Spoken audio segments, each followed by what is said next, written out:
Yasharal, thy salvation cometh.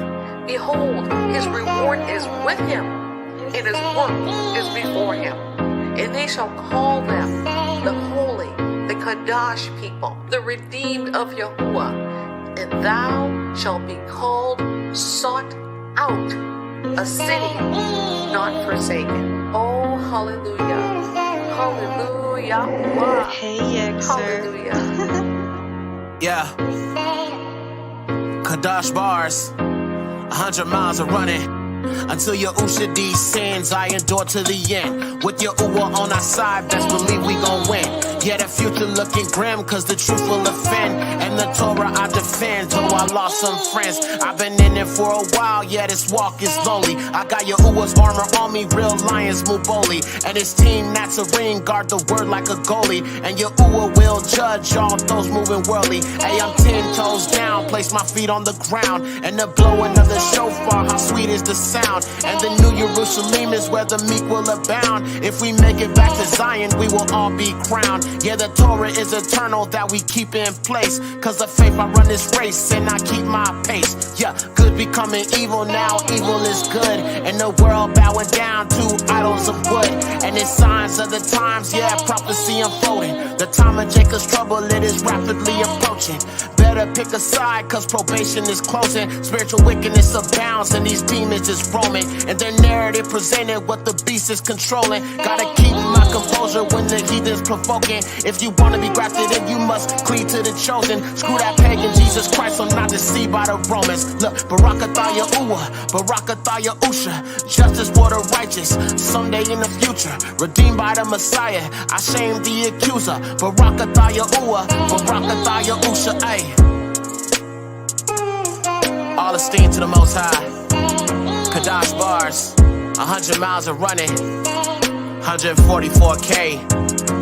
Yahuwah has sworn by his right hand and by the arm of his strength, surely I will no more give thy corn to be meat for thine enemies. No longer will the Father take the resources that belong to his children and give them to our enemies, or allow our enemies to come and take them. No longer will our land be carved up. No longer will we be colonialized. No longer will we be enslaved. No longer will our labor be stolen from us. No longer will our children be used as alligator bait. No longer will we be disenfranchised. No longer will we have to worry about buck breaking. No longer will we have to worry about the prison industrial complex. No longer will we have to worry about drive-by shootings in our neighborhoods. No longer will we have to worry about the things that the nations have done unto us. No longer. No longer.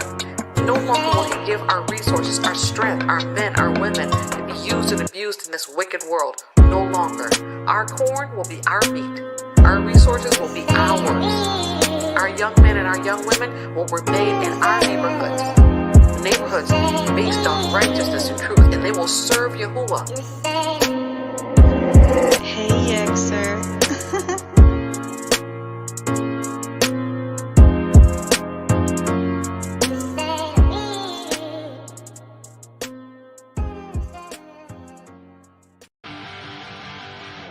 Yeah. All praise to the Most High. Hey, Yexer. Yahuwah, Holy Father, hallelujah, be forever. Praise my purposes in service, my heart lifted and my hands are raised. Since the Son Yahusha, hallelujah, I see better days. Yahuwah, send Yahusha, cause he loves us, that will never change. Yahuwah, Holy Father, hallelujah, be forever. Praise my purposes in service, my heart lifted and my hands are raised. Since the Son Yahusha, hallelujah, I see better days. Yahuwah, send Yahusha, cause he loves us, that will never change. I was once down and out, I was homeless where the beggars lay, gave into temptation. Satan was blatant in his clever ways. Yahushua died to save me from the error of my ways. I was 22, possessed by demons, terror on my face. Pen and ink to this page, testimonial confessions. I was playing with them spirits, Babylonian obsession. Deserving of destruction, stack of sins could reach the heavens. Yahuwah let me suffer cause I needed the correction. Redeemed by the Messiah, so I'm preaching of his blessings, yeah. Spiritually a bastard and I needed y'all's affection, yeah. Ouija board demons, they were leading my direction. And it's only through Yahusha he relieves me of transgression. so I testify. Do it to the Most High. My sinful ways were evil, and I made my Savior cry.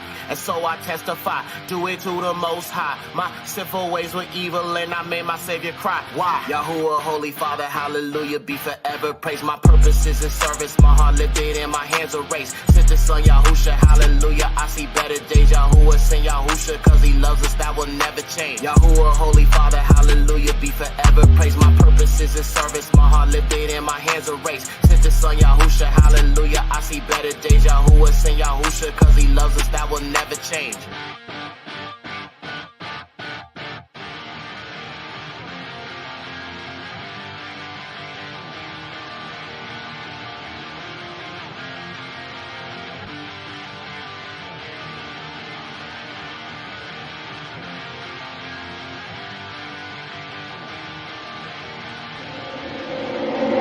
Hey, Xer.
Shalom, shalom, everybody. I hope you guys are well. May the Most High abide with you all, giving all esteem and honor to our Father, the Eluah of Yasharal Yahuwah, and his beloved Son, Yahusha. So I wanted to talk about some things here. As you guys can see by the title, right now is a very, very, very dangerous time to be Yasharal, as the nations continue to awaken to who we are, as more of the political pandering takes place, as more of the the season of the raging heathen is what I call it. I think that is very important that we understand that everything that's happening right now is really about working against this nation. So I don't know if you guys watched the debate. I watched bits and pieces of it. At this point, I'm just not really interested in, you know what I'm saying, really delving too much into this, because if you can't see it for what it is right now, I don't know what else to tell you. But there's something going on out here in Ohio around Haitians. And there's a lot of information that's coming out about things that's going on when it comes to these so-called, Haitians. And I think we need to talk about this, because a lot of people don't realize that a lot of the stuff that's being pushed is not verified, not proven, and people are just running with it, even Negroes. Okay. And let's take a look at some of this stuff I have here. So first, I'm going to show you this clip, and we're going to look at these different videos, and we're going to look at these different perspectives, because I want y'all to understand, it is mostly Caucasians about Haitians eating cats and kidnapping people's pets and stuff like that. And I want y'all to understand that Trump really set this off, okay? So let me show you this first video. This is going to be a news clip, and we'll look at this other stuff here, all right? So let me pull up this first clip here.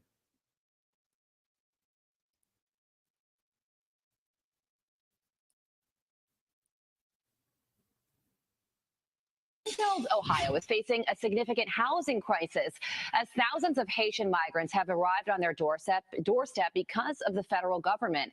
The Haitian migrant population in the city has skyrocketed to an estimated 50 to 20,000. That is about 1/3 of the city's entire population. Senator J.D. Vance brought this to light during a hearing with Federal Reserve Chair Jerome Powell. What role do you see illegal immigration playing in driving up housing costs, which of course is a main driver of inflation for American citizens? My sense is that in the long run, immigration is kind of neutral on inflation. In the short run, it may actually have helped. In my conversations with folks in Springfield, it's not just housing. There are a whole host of ways in which this immigration problem, I think, is having very real human consequences. Rob Rue is the mayor of Springfield, Ohio, and Brian Heck is the city manager, and they both join me now. Good morning to you both. Mayor Rue, tell us what's going on in Springfield. Well, what we've seen is just such a quick increase of our population over the last 5 years. You know, like you said, up to 15 to 20,000 immigrants have come across and into our community. This has overwhelmed our safety services and caused great concern for our community.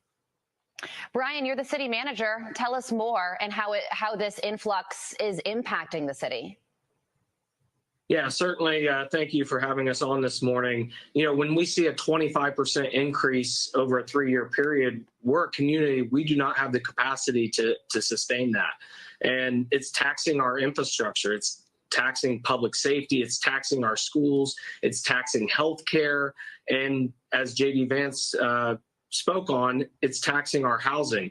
We had a housing shortage well before this immigration crisis that's impacted our community, and this has just made it 100 times worse. And so it's setting communities like Springfield up to fail, and we do not have the capacity to sustain it. And without additional federal assistance or support, again, communities like Springfield will fail. Yeah, Mayor Rue, you know, big cities like New York City, Chicago, they get a lot of attention when it comes to this issue. But these mid-sized cities like yours are really struggling here as well, and are probably at even a greater disadvantage because the resources aren't there. Exactly. I mean, if you look at the impact that it would be on an area like New York, if they would receive 700,000 people at once, that would be the impact that it's having on our area, the growth that it's had. And our safety services are exhausted because they're trying to care for the people in a safe manner. It's become just very difficult. You know, this border crisis, the policy of this administration is failing cities like ours and taxing us beyond our limits. Yeah, Brian, so what drew so many migrants, Haitian migrants, to Springfield in the first place? And now that they're here, they might not want to leave. What do you do?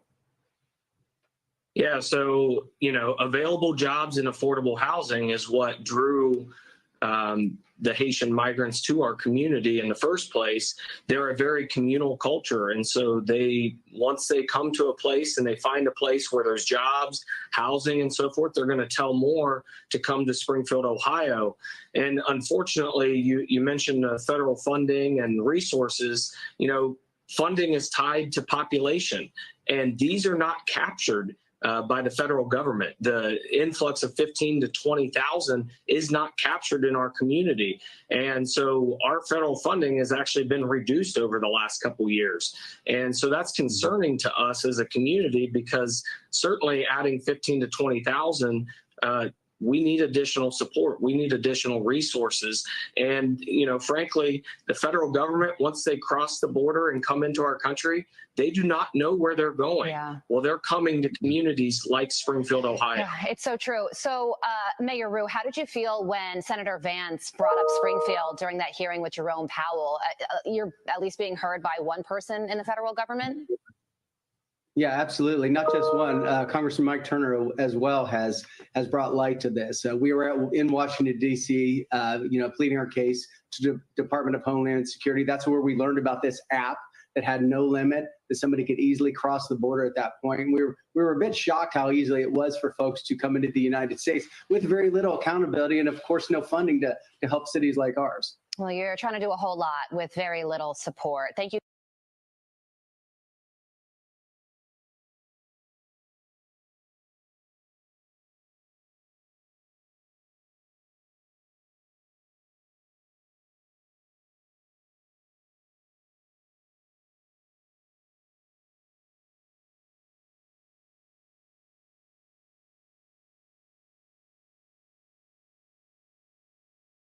But actually, the truth of the matter is that this image that you're looking at right now, this is not in Springfield, Ohio.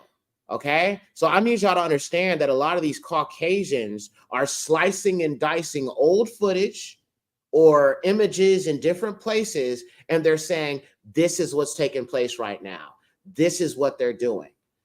Now, from my research and my understanding, I have not found very much evidence of what they're saying is happening. Now, there is a few stuff I'm going to show you today, but a lot of this stuff is not what they're telling you. Okay? Now I'm going to show you this other video here.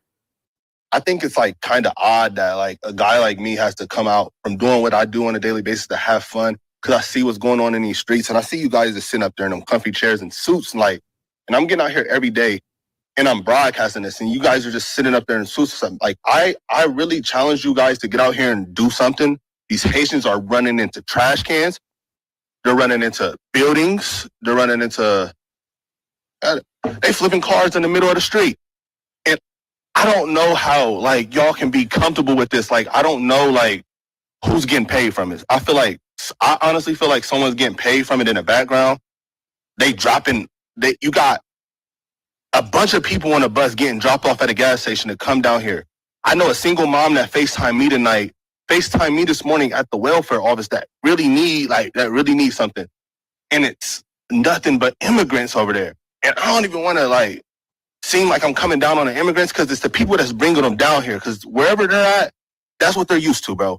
They're in the park grabbing up ducks by their neck and cutting their head off and walking off with them and eating them. Like, y'all get the Highway State Patrol down here every week, and then y'all get like a task force for the Highway State Patrol, and they look for guns and they look for dope and this and that and the fourth.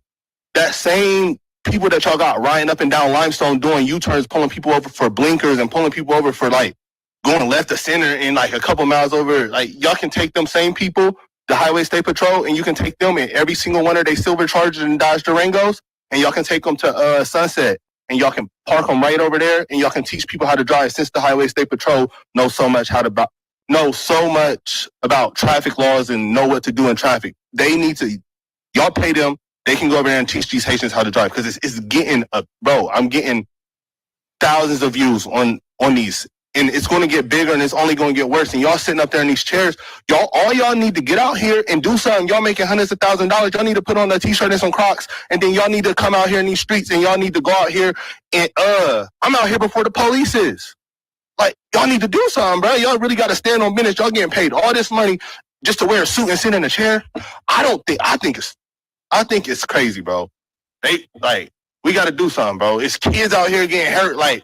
Only reason I even went on here and said something about it is because somebody told me they walking from the school and a Haitian almost ran into them. And who is getting paid? How much money is y'all really getting paid, to bring them over here? I know it's deeper than them. I know that's where they come from, and that's what they do.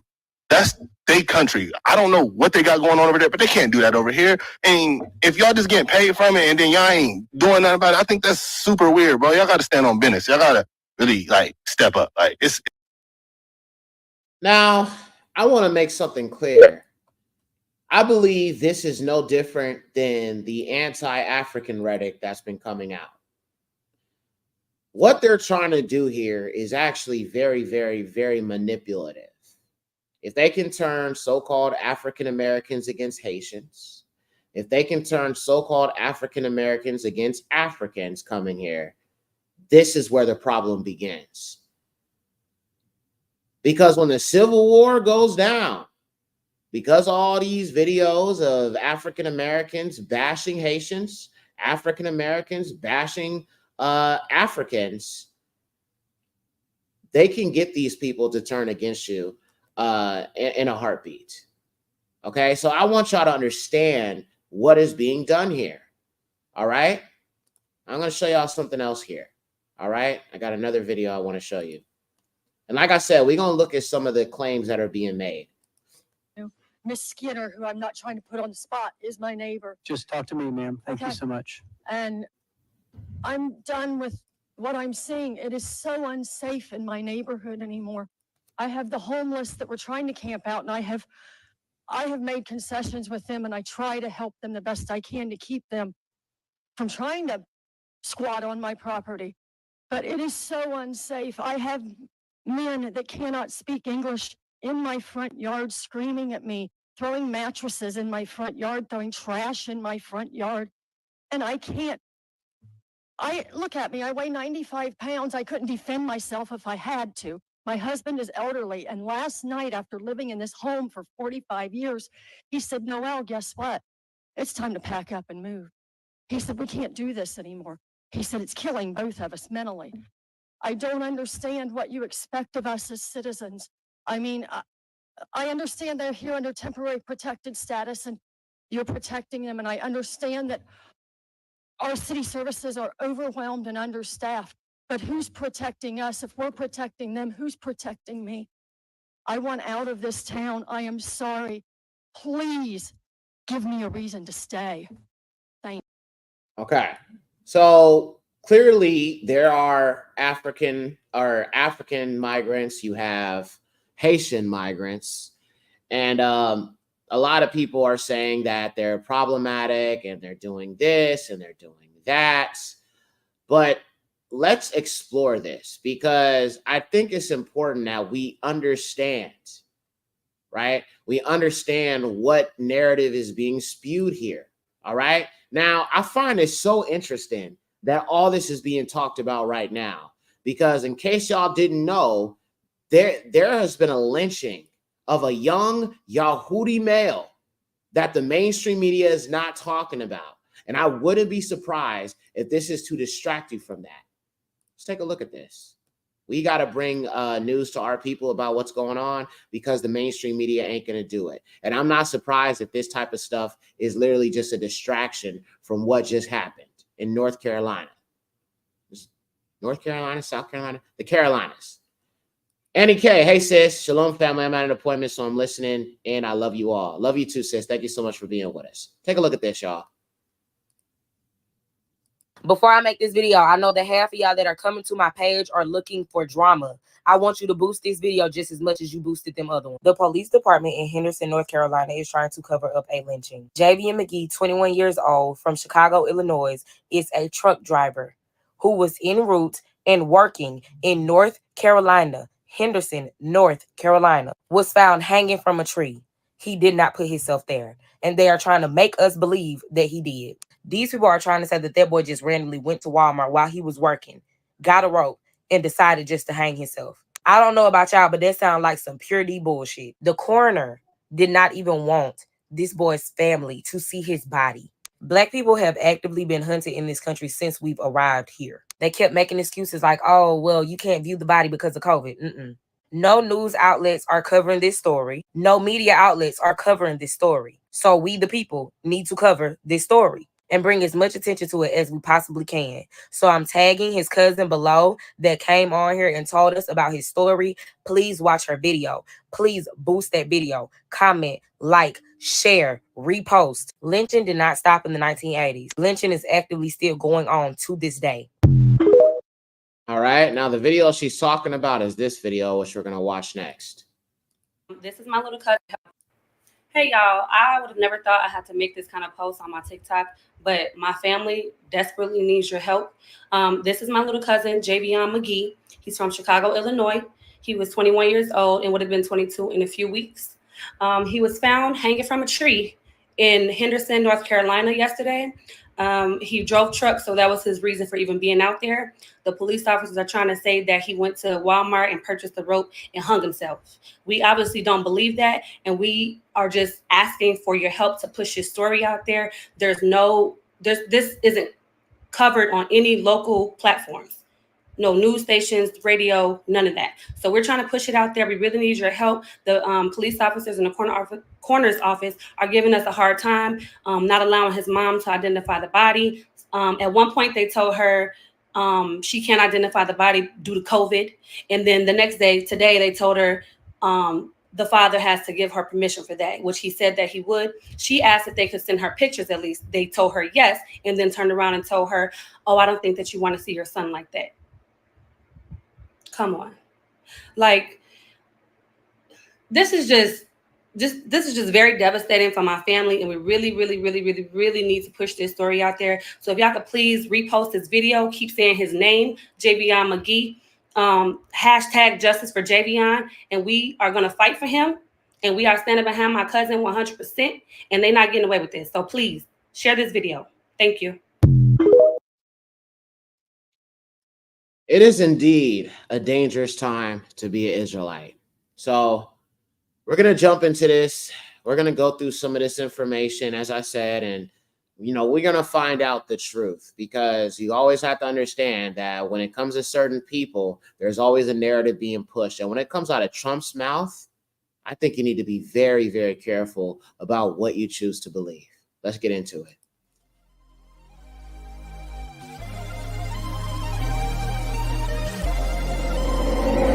Hey, Yexer. Welcome to the Spiritually Unseen podcast. Yexer came with that flaming hot truth sauce.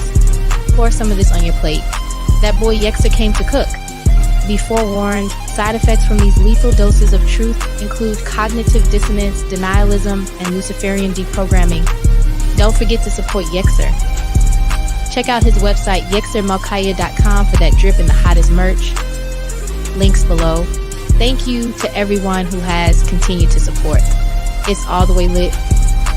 Yada Yahuwah and Yahusha. Let's get it.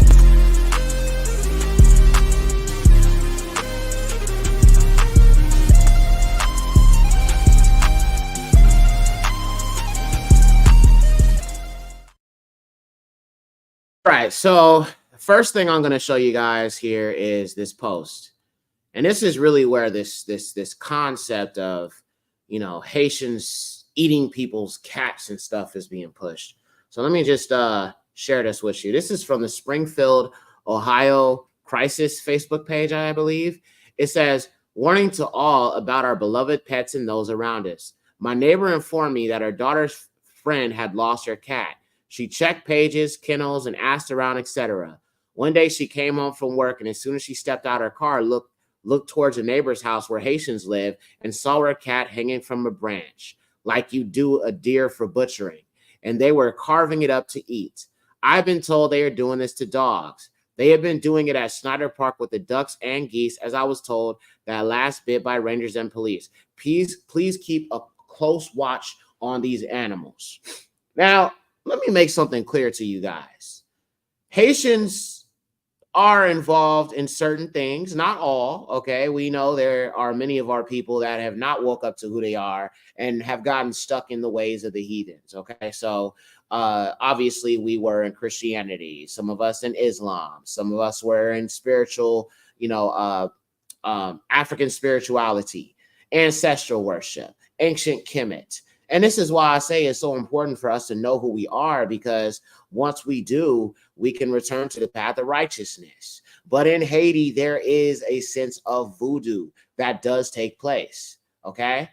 But what is being shown and what is being talked about, like how do you talk about something of this nature but not show evidence of this? And that's the problem you're going to notice. You're going to notice that there's a narrative being spun, but there isn't a lot of evidence to show this.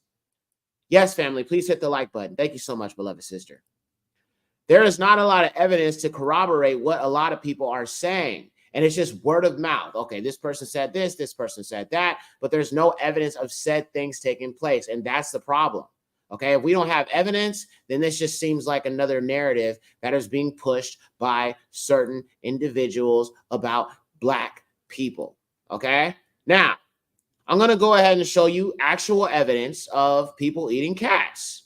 All right, I'm going to show you that there is a report when it comes to a Haitian person, but there's also reports of white people doing it. They're not talking about that. And let's not also forget that there are Chinese people flooding into this country. And we know when it comes to Asia Minor, they be eating bats, you know what I'm saying, and all types of unclean animals all the time. I don't see the same outrage for Chinese people. I don't see the same outrage for Hispanics even. The whole Venezuelan thing, they done threw that out, and now all the focus is on Haitians. Think about that. Now, let me show y'all this video here because what you not going to see is that there are white people doing this out there as well. Give me a second. Let me share this video. This is what they not going to show you, but you're going to know the truth today. All right? But like I said, there is only 2 reports of this being done. So let me share my screen. I'm going to show y'all this first video. Let's watch this. Let's see them talk about this. You ain't going to see the mainstream talk about this. I can't do this with the teacher. Motherfucker, don't you tell nobody. No, they got you. I ain't telling nobody. Oh my God. I'm from Maury too. I seen it all. You bite off. Ouch. Damn.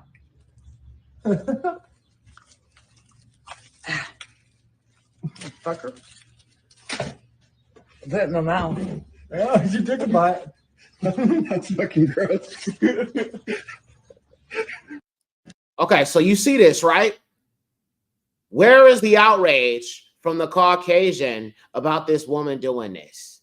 I don't see this video being circulated on the internet. I don't see anybody blaming this Caucasian for this nasty stuff she's doing.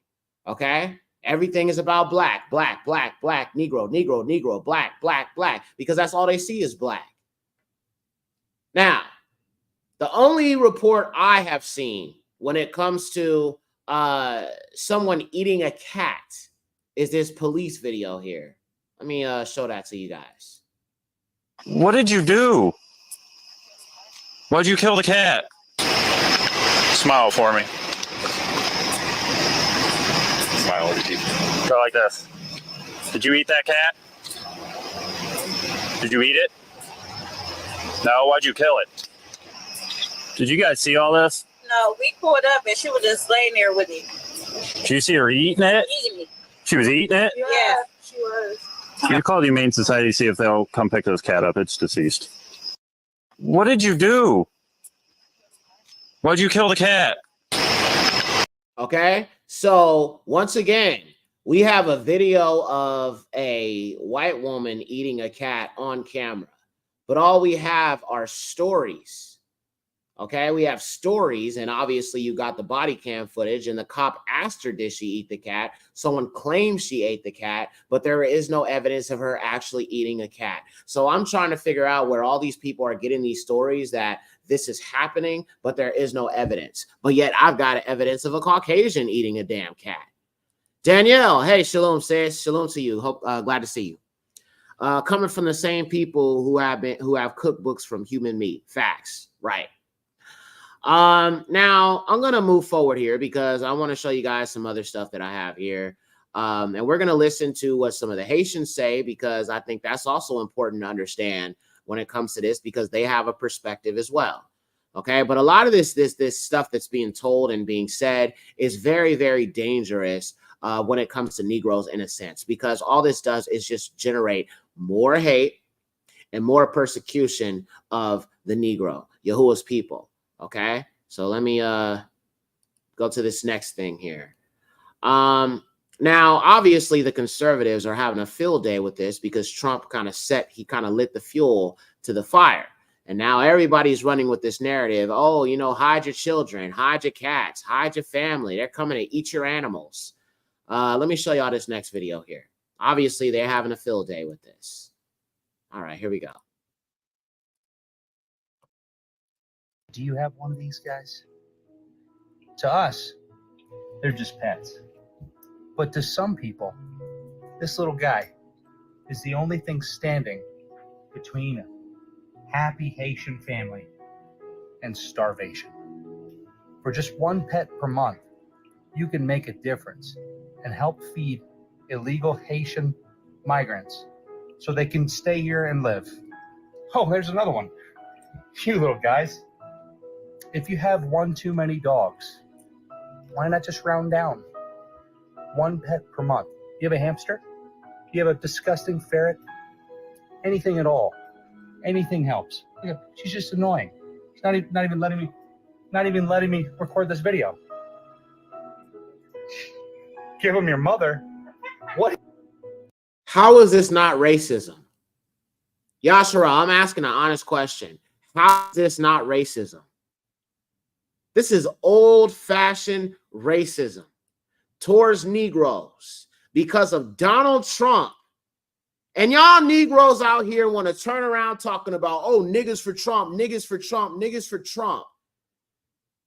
He is the one who pushed lie, him and his racist, you know what I'm saying, cock swallower, J.D. Vance, pushed this narrative about Haitians being cat eaters, okay? And a lot of Negroes kind of, because they idolize Donald Trump, they have really just believed these things without even actually looking into this like I'm doing right now, all right? Now, I have a few videos here of some of these Haitians speaking about this, and I'm going to just share with you some of the stuff that that I have here. But I'm just kind of upset because it's like, we got to do better than this. We can't just be blindly believing what the colonizer says about us because, I mean, I know y'all know, like people love to say, well, Donald Trump's not racist. Donald Trump's not racist. Okay, so then why do white supremacists support him?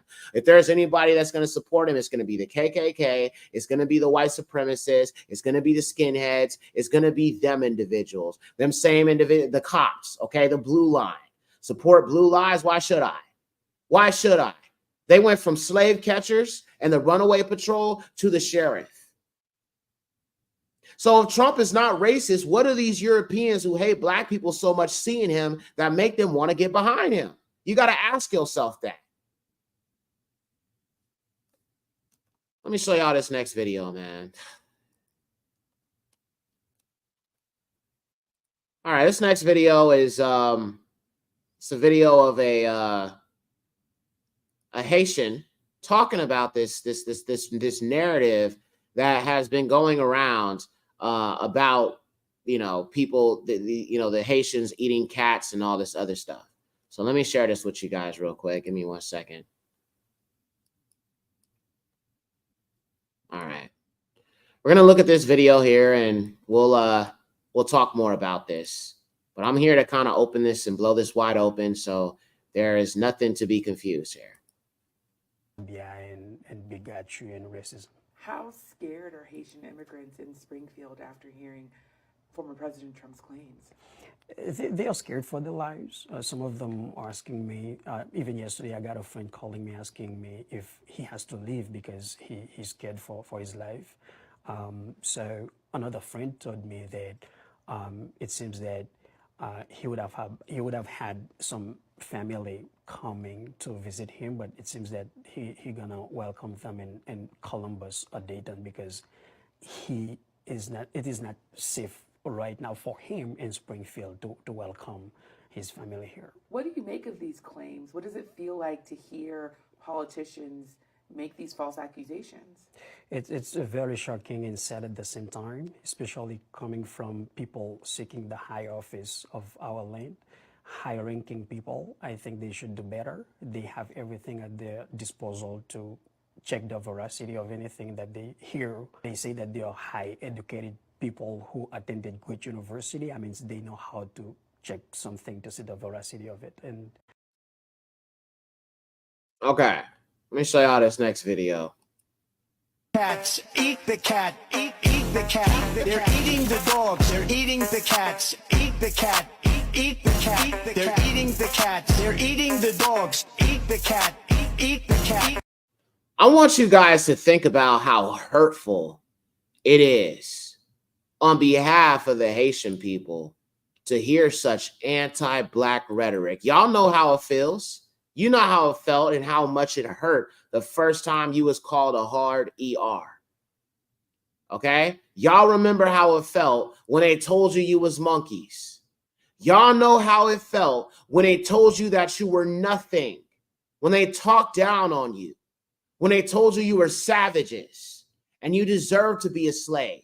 Imagine how our ancestors felt with everything that they have been through since they came into this crusty country. So why are we so quick to believe the same people who are descendants of these individuals who have done this to us? They told us we was 3/5 of a human. Do I need to show y'all the documents again? Have y'all read the book, how The Delectable Negro, and how these white men were literally cooking our ancestors and eating their flesh? Oh, they don't want to talk about that, huh? I understand that some of the Haitians don't know who they are, and I talked about that already.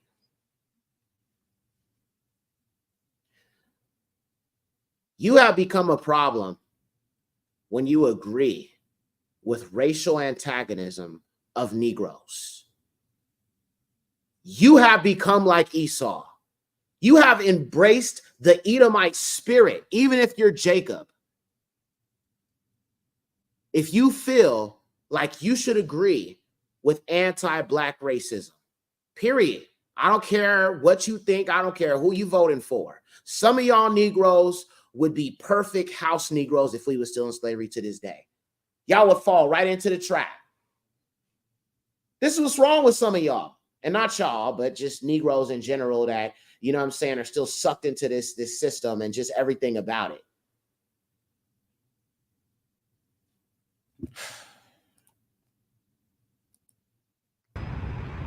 And I don't eat cats nor dogs.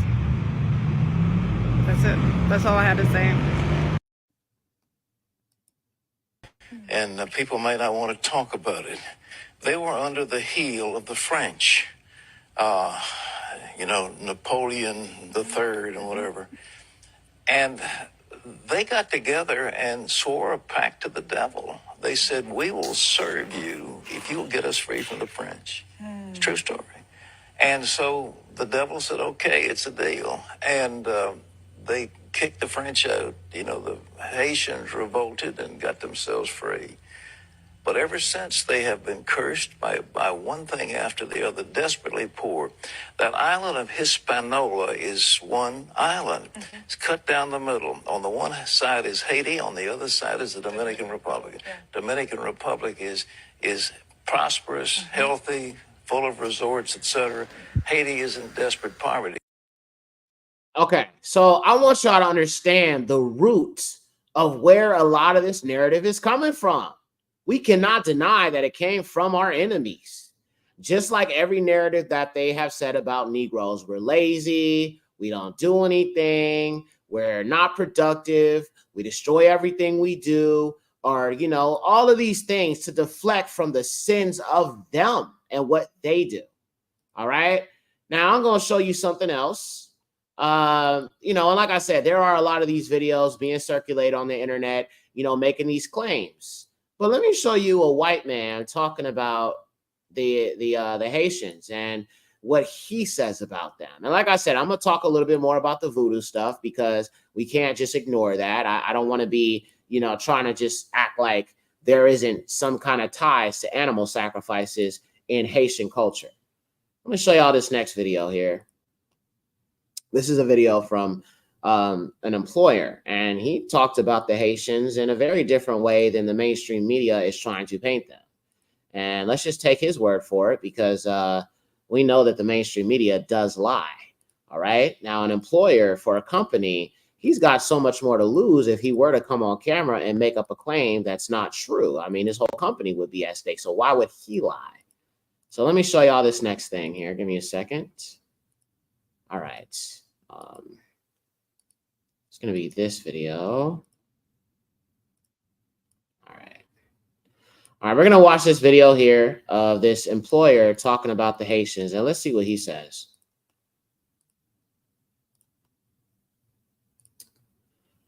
All right, y'all. Let me put this in the screen. Okay, here we go. I wish I had 30 more. our Haitian associates come to work every day. They don't have a drug problem. They'll stay at their machine. They'll achieve their numbers. They are here to work. And so in general, that's a stark difference from what we're used to in our community. McGregor acknowledges the sudden arrival of so many new immigrants is a challenge on multiple fronts, but he believes this is partly how the industrial Midwest can regrow. We want more jobs in our community. And in order to fill those jobs, all right. So he doesn't say that they're animalistic. He says that they come here, they're here to work, they're here to do their job, and he said he wants more of them. So this is a very different narrative than what's being circulated on TikTok and a lot of these other platforms. Now, let me show y'all this, man. All right. Like I said, I can't sit here and dismiss the fact that there are some Haitians. I am not going to generalize all Haitians. That will not come from this channel. That will not come out of my mouth. But there are some Haitians that do voodoo. Okay. And right here is a video of him killing or, unaliving a cat. But there's no evidence of him eating it, though. Let me show y'all this real quick. Pauvre, les humains de ma vie ou plus de limite.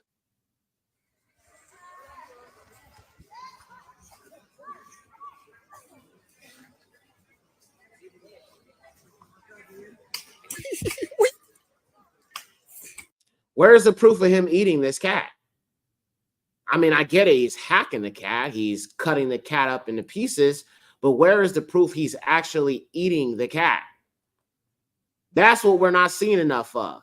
It's just hearsay, she say. And because they're Negroes, people just feel like, okay, let's just run with this narrative. It's got to be true. They're Black. It has to be true because we say so. We say it's true. Therefore, it is true.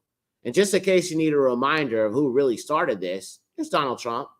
In Springfield, they're eating the dogs, the people that came in. They're eating the cats. They're eating the pets of the people that live there.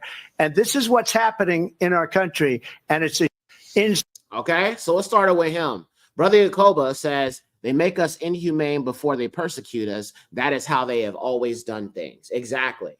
And that's exactly what I'm seeing right now, Ak. I believe that there's a narrative being pushed which will lead to this persecution of the true Yasharim. We know that in the Bible it says that the persecuted will be, the target, right? There will be a target on the Negro's back. This is how they're doing it, okay? What they're doing with the Haitians. So when the Civil War goes down, right, and which it will eventually, that's what they're leading us up to. You're going to notice, family, that in the Civil War type of situation, they will be hunting for everyone with melanin in their skin. And then you notice a lot of the African Israelites that are coming here are of the Northern Kingdom. They're bringing them here. Why? Because there is a civil war going down. And they want to persecute and go after Yahuwah's people, which is why I believe very, very soon we got to be out of here. We ain't going to survive if the Most High don't bring us out. This is part of the persecution that's spoken about in the Bible. This is the end times persecution of Yahuwah's people. It's already starting. And when the anti-Messiah gets here, it'll be much greater. I've heard people even try to sit there and tell me that the anti-Messiah will be Black, which is why Putin revealed the truth to us. I highly doubt that. I highly doubt that. The anti-Messiah will be received by the majority of the world. Look how hard it is for the Gentiles to even accept who we are. And you want to tell me that the anti-Messiah that's going to be received by the world is going to be Negro? Are you kidding me? That's foolishness. That is total and utter foolishness. Word of Truth Kingdom Ministries. What's up, Ak? Naham, whatever they plot against Yahuwah, he will bring to an end. Trouble will not come a second time. Well, you know what? I believe that there will be trouble, leading up to the second Exodus. I think that the Most High is going to, make some things happen. There will be some things that will happen that will lead up to the second Exodus where we realize that we need our Father. Okay, I think that right now we're in a season where the Father's going to make it clear that we can only rely on him. There are still many of our people stuck in this way of thinking with Babylon and these presidents and everybody else. The Most High is going to make it where you realize you only going to be able to turn to him.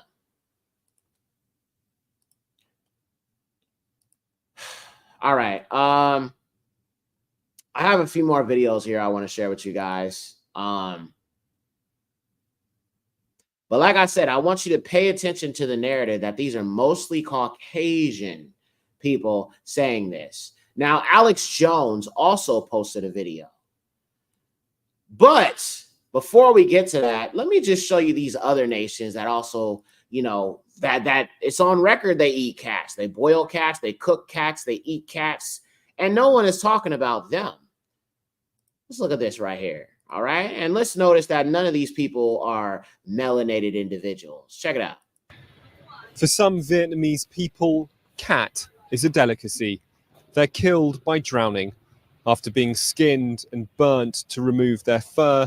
Where's the Haitian? This is a damn China man, a Vietnamese man. Where is the outrage for these people? I thought it was Haitians. Okay. But what do you see right here? To remove their fur, they're cut up and cooked.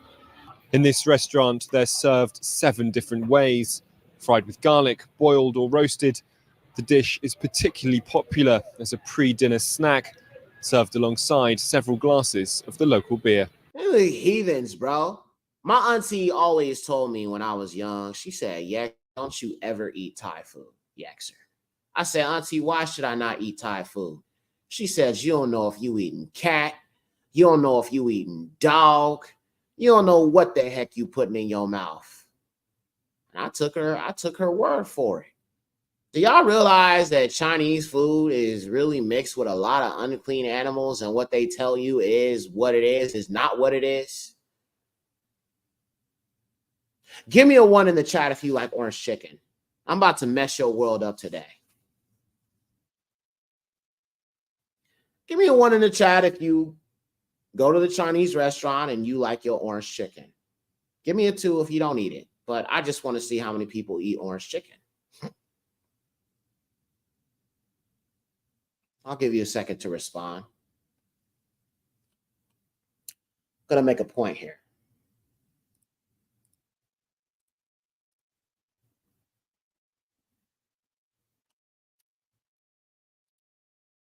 Vanya Dye does.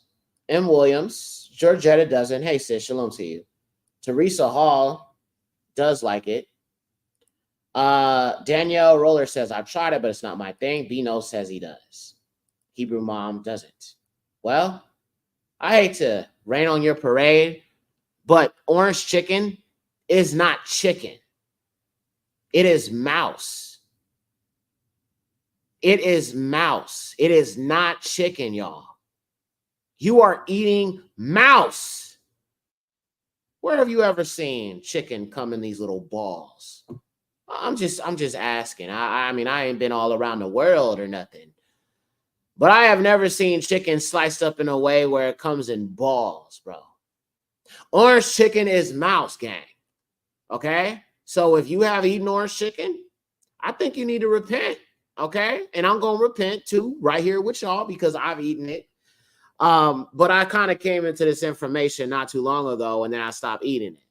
Father, forgive me for when I have eaten the food of the heathens. Father, I have eaten orange chicken in the past. I came into the understanding, but since I'm teaching this lesson today, Father, I ask you forgive me for the time that I did eat the unclean animals.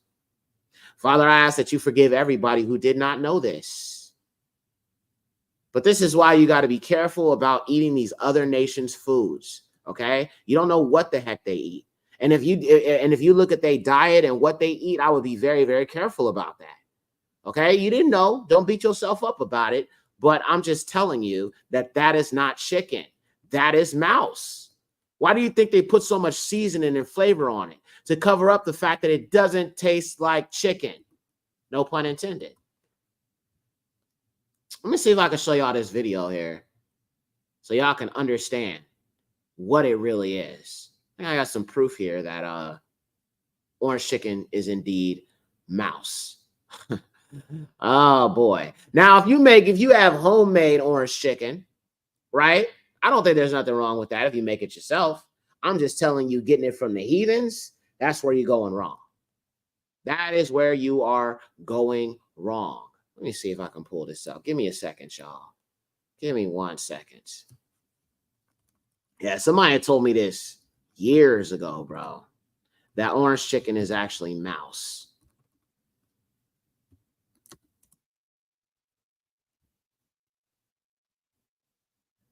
All right, here we go.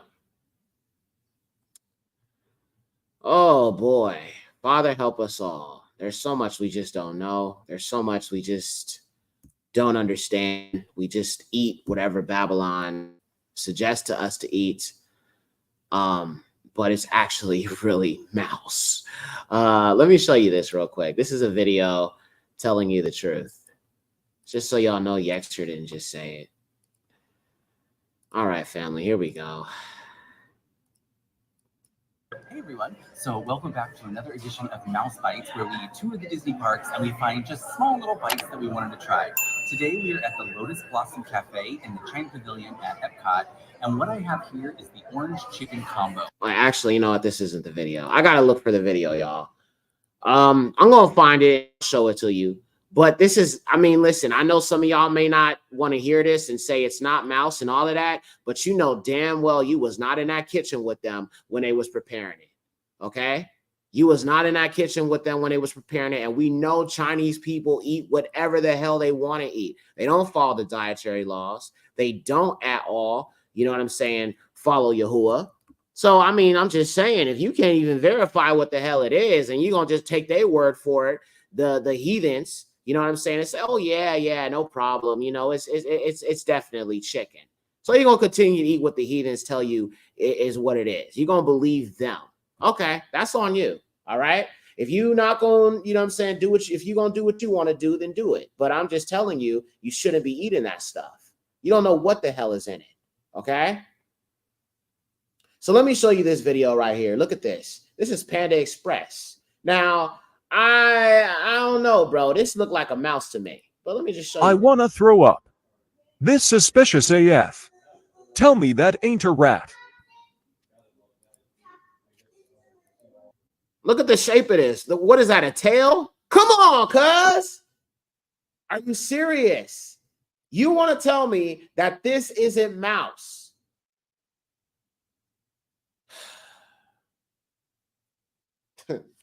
I mean, like I said, you're going to do what you want to do. You're going to do what you want to do at the end of the day. But you heard it here first. All right?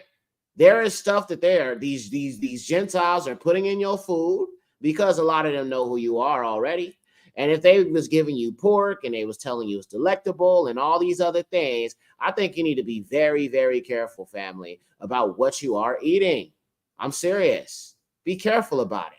And it's not just orange chicken. I've seen Popeye's chicken that has a very strange look to it and all of these other things, man.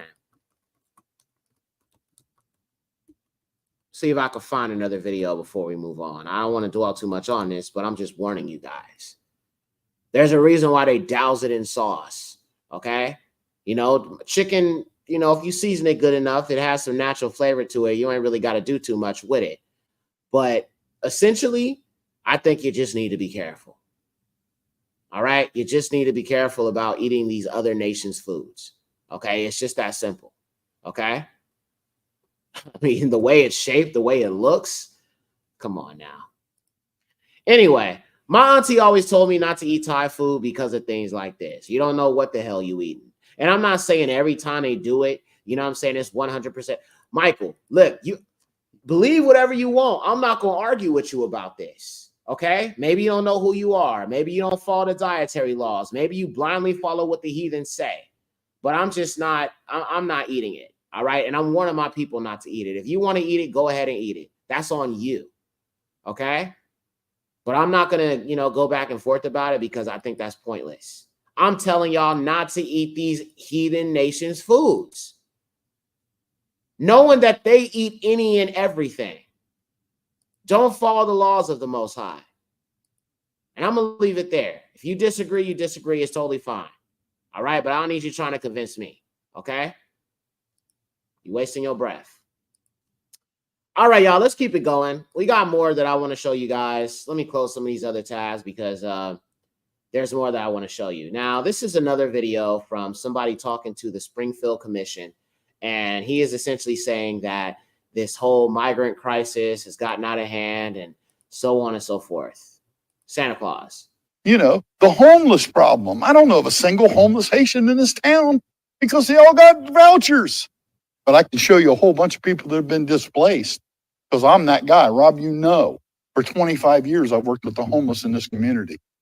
You know, a lot of people don't know because I'm not the guy out there blowing the horn because it ain't about me. It's the Jesus in me that goes out there and does it. Trust me, there's days I'm tired, but I'll get into homeless camps that nobody in a suit and tie will walk into. None. They trust me because I've never let them down. You know, and guys, if you don't think it's here right now, in October, we are getting ready to hit a wall here. There is not any relief for the homeless. The homeless people in this community are not the people you think they are. The squatters that aren't happening. It's not there. There's veterans. Come see me. I'm not real hard to find. Ask anybody on the street. They'll tell you how to get a hold of me. I'll take you there. And no, they don't want your toothpaste and your peanut butter sandwiches. They want you. All right. You know what? Let me show you something real quick. Look at this. Just in case you think I'm lying. These are baby mice. Okay? Now, doesn't that look more like in the shape of what you would call orange chicken? Because like I said, bro, orange chicken don't come in these kind of shapes. Okay? So it's not inconceivable that they would cook baby mice, okay? And they would slather it in sauce and all this other stuff, and you would be eating this. Because if you look at this and you look at orange chicken, bro, come on. They clearly eat this stuff. So why would you think that they're not serving it to you? The following from the interview shows a person eating 3 squeaks. The mouse squeaks 3 times. Once it's picked up, then it's dipped in sauce, then it's eaten. Okay? This is what orange chicken is. I'm just telling you. All right? Like I said, do what you want to do. Do whatever you want to do. My family loves Chinese food. Well, I mean, that's good for you, bro. Like I said, whatever y'all want to do, that's on you. But you're going to answer to the Most High if you continue to do whatever you want to do. All right?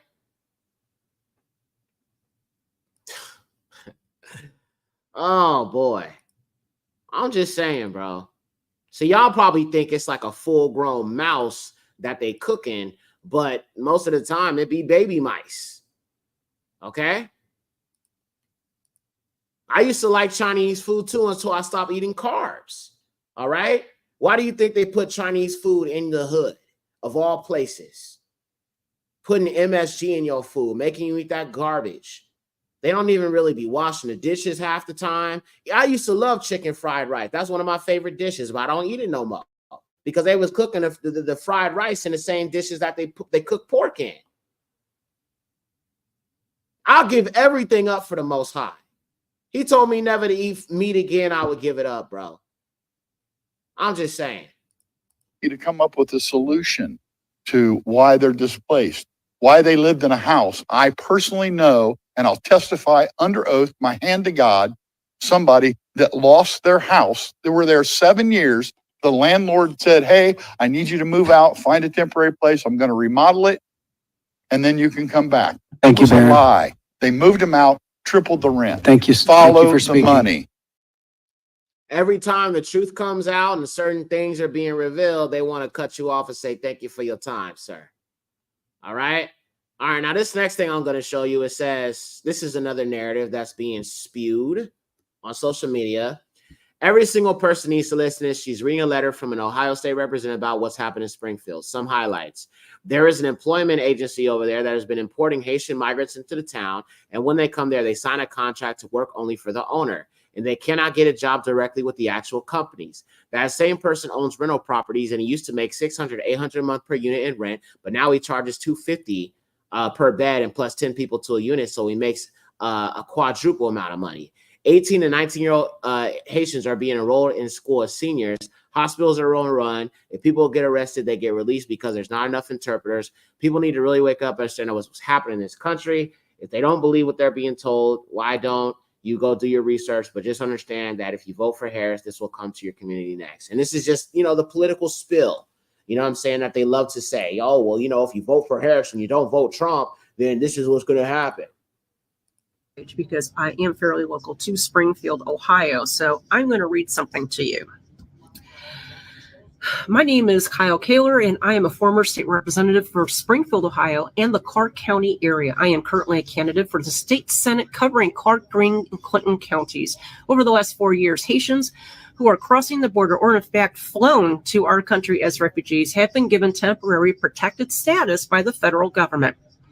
Under the Biden-Harris administration, they not only are protected, but they are given between $600 to $1,600 a month on debit cards through the Refugee Cash Assistance Program and allowed access to all public assistance programs available to U.S. citizens.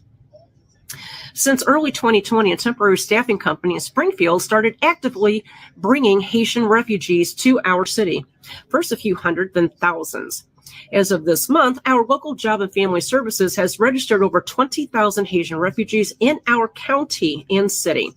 Springfield, which had a steady population of about 58,000, now has an additional 20,000 new residents in and around Springfield, 20,000 people in just under 4 years. Our public school system, with just over 8,000 students, suddenly has over 1,600 non-English speaking students. 19-year-old Haitian men and women are being enrolled as high school freshmen and are in a class with 13-year-old boys and girls. The staffing company that started this migration, in quotation marks, is owned by a man that has over 63 rental properties in the Springfield area. Instead of getting the normal $600 to $800 in rent each month, he rents cots for $250 a month. Okay, so this is basically kind of the government initiating this, right? So there is Haitians coming here, okay? But it's just some of what's being attached to these Haitians is not fully verified and true. Now, do Haitians eat cats? Like I said, I haven't seen one video of that, taking place out here. But what I will show you is this video. And I can't play the whole thing because I don't know if YouTube going to be okay with me showing you this. But because I want to show you that there is evidence of them doing this in their land where they're at, then, I got to at least give you some proof. But I'm just going to tell you that there's no evidence of them doing this in Ohio, okay? There is no evidence of that. People can take videos of them in their native land doing this kind of stuff, and then they can turn around and say, well, this is what they do, which is racism. And I'm not going to play too much. I'm just going to play a little bit so y'all can see that some of them do this in Haiti. But as far as here in America, I have not seen the proof. But just take a look. All right, I'm going to leave it right there. I don't want to show you too much, okay? It's kind of hard to watch. The cat is just struggling, okay? But some will do things like that. But that's not all, though, okay? We can't generalize a group of people. We can't. Just like I can't say every Negro is a criminal because we ain't all criminals. We ain't all out here killing our own people. We ain't doing all this stuff. You got to be very, very careful about that kind of stuff and that kind of narrative. And like I said, a lot of them that are skinning cats, cutting cats, eating cats, those Haitians that are doing that are into some satanic, demonic stuff like voodoo, okay? Much like our people are. You know what I'm saying? And you can't really put these labels on a group of people because that's what the colonizers do. Okay? That's what the colonizers do. They label black people as all one thing and all do the same thing. And we know that ain't true. So when it comes to our Haitian brothers and sisters, we need to be careful about the type of, toxic rhetoric we're spilling about our own people. I already showed you a video of an employer that says that they work hard and they do well. And he wants more Haitians to work for him because they take their job seriously and they're there to make their money. But what's sad to me is that Black people have joined in the colonizer with this narrative to push this narrative about Haitian people as a whole. This is another video of a woman talking about them. And once again, there's no evidence of what she's saying. It's just what she says.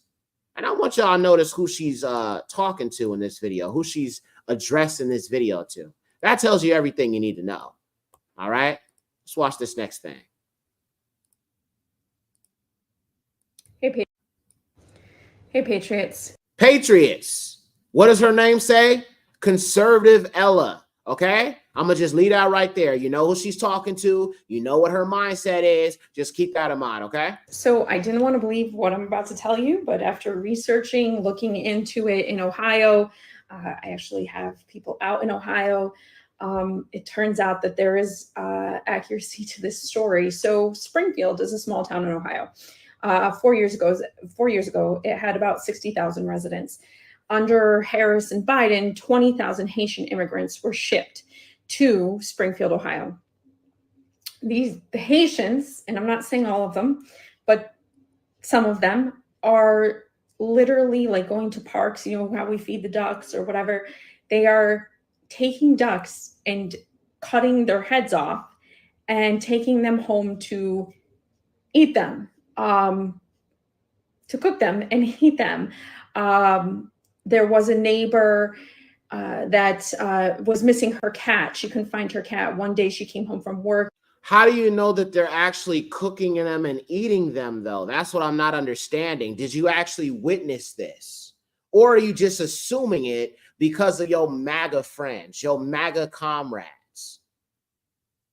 It's crazy that we live in a time of all this technology, but there is no actual evidence. And I already told you guys that what they're doing is slicing and dicing videos, just like Alex Jones. I showed y'all the video where the dude's eating a cat or whatever, right? They're taking those videos and they're slicing them and dicing them and saying, this is here in Ohio. This is here in Columbus. This is here over here. This is here right there, even though it didn't take place on American soil. So they're trying to push a narrative and make and paint these Haitians as a certain type of people for more racism to be spewed out of people's mouths. That's what this looks like to me. And you think that the Caucasian can tell the difference between an African American and a Haitian? No, we the same people, bruh. I'm just trying to get you to understand this is about persecution of the Yahudim, the Negroes, the Yashralim. That is what this is all about. You got to look at the bigger picture. As soon as she stepped out of her car, looked towards a neighbor's house where Haitians lived, and saw her cat hanging from a branch, like you do, like a deer when you're field dressing or butchering, and they were carving the cat up to eat. They've been doing this to dogs. They've been doing it at. Where is the proof? Notice it's just hearsay. Oh, Ohio. well, I heard this. I saw this, but where is the evidence of this? I don't see no evidence. All right, let's move on. Now, I'm going to show you this video of these Haitians themselves speaking out in their defense about all this narrative that's being painted about them, and they got some things to say. Let's listen to what they got to say. Eating pets or dogs. So we do not have that in our culture. A Haitian community activist in Springfield speaking out against those false claims about people in his community eating pets and wildlife. He thanks the city's mayor and police for also rejecting those claims, saying there's no evidence to any of the reports. We've told you this week about how Springfield is in the political spotlight and front and center in the hot button issue of immigration. And of course, we've been talking about this for days now. Despite the claims being called out as flat out false, it's something a number of Republican leaders have called out this week, including former President Donald Trump. A big part of it has to do with a 911 call making its way across social media as a witness claims to see immigrants catching geese in the city. Now, it happened in August. Today, police there released that call to ABC6. I see a group of Haitian people. There was about 4 of them. They all had geese in their hand. And I saw that. I'm like, yeah, this has got to be reported. So how many geese did they have? They each had one. All right, listen to this. According to this report, the caller could tell they were Haitian because he heard them speaking Creole. We reached out to the caller. He did not want to talk to us on camera, but said police and ODNR followed up with him. We've reached out to ODNR to see if a report has been filed. We have yet to hear back. The claims being made about Haitian immigrants in Springfield have pastors across the area coming together to speak out about what it's doing to the community. Our Stephanie Dupre kicks off our team coverage with more on their message. Well, nearly 20 pastors were here this afternoon addressing Springfield being in the spotlight, and each person who spoke was debunking all of those rumors, saying that immigrants eating wildlife and people's pets is just simply not true. Many people spoke this afternoon, and the whole press conference was more about sending the message of love and welcoming immigrants and really just anyone to the area. And while they did plead for more resources to help maintain so many people, they also had emotional responses about what they're calling misinformation. They also heard from a leader within the Haitian community here in Springfield. No, they are not eating cats. And as our government said, dogs. We haven't seen one account of that. And let me assure you that if that was happening here in our city, I would have received complaints about it. People, high-ranking people in power should try to control their narrative, their rhetoric, because what they say can affect an entire country, can affect a community, can affect mental health of people, especially a vulnerable group of people. So we believe in humanity. We believe that they can do better. Now, let me ask y'all something real quick, family. I feel bad for how many of y'all gonna fall that. Let me ask y'all something real quick. Grace Levi says, I'll be Haiti by tomorrow, and don't let them lie to you about our country. We not perfect, but we good, and yes, we all look just alike. Right, sis. I don't buy the propaganda. I do not buy what the mainstream media is saying. I do not believe what the oppressor has to say about Negroid people. Nothing that they say about us is true. And I stand with Haiti. I stand with Africa. I stand with the Israelite brethren all around the four corners of the earth, and the oppression that they're dealing with, the racism, the antagonism that they deal with. Y'all know that. And I will never, ever, ever paint the Haitians like the other nations do, because we receive that same treatment since we've been in this crusty country. This is just good old-fashioned racism, y'all. That's all it is, okay? Stereotypes and racism. So let's talk about the anti-Haitian immigrant sentiment that has spread rapidly online in just like the past 24 hours, not even like a whole week. The sad thing about this kind of sentiment is that it's not new. If you study immigration history, study history in the United States, you'll see this type of rhetoric that's applied to different groups over the years in immigration history. Now, before you wonder about this, I used to be an immigration teaching assistant and research fellow at a law school.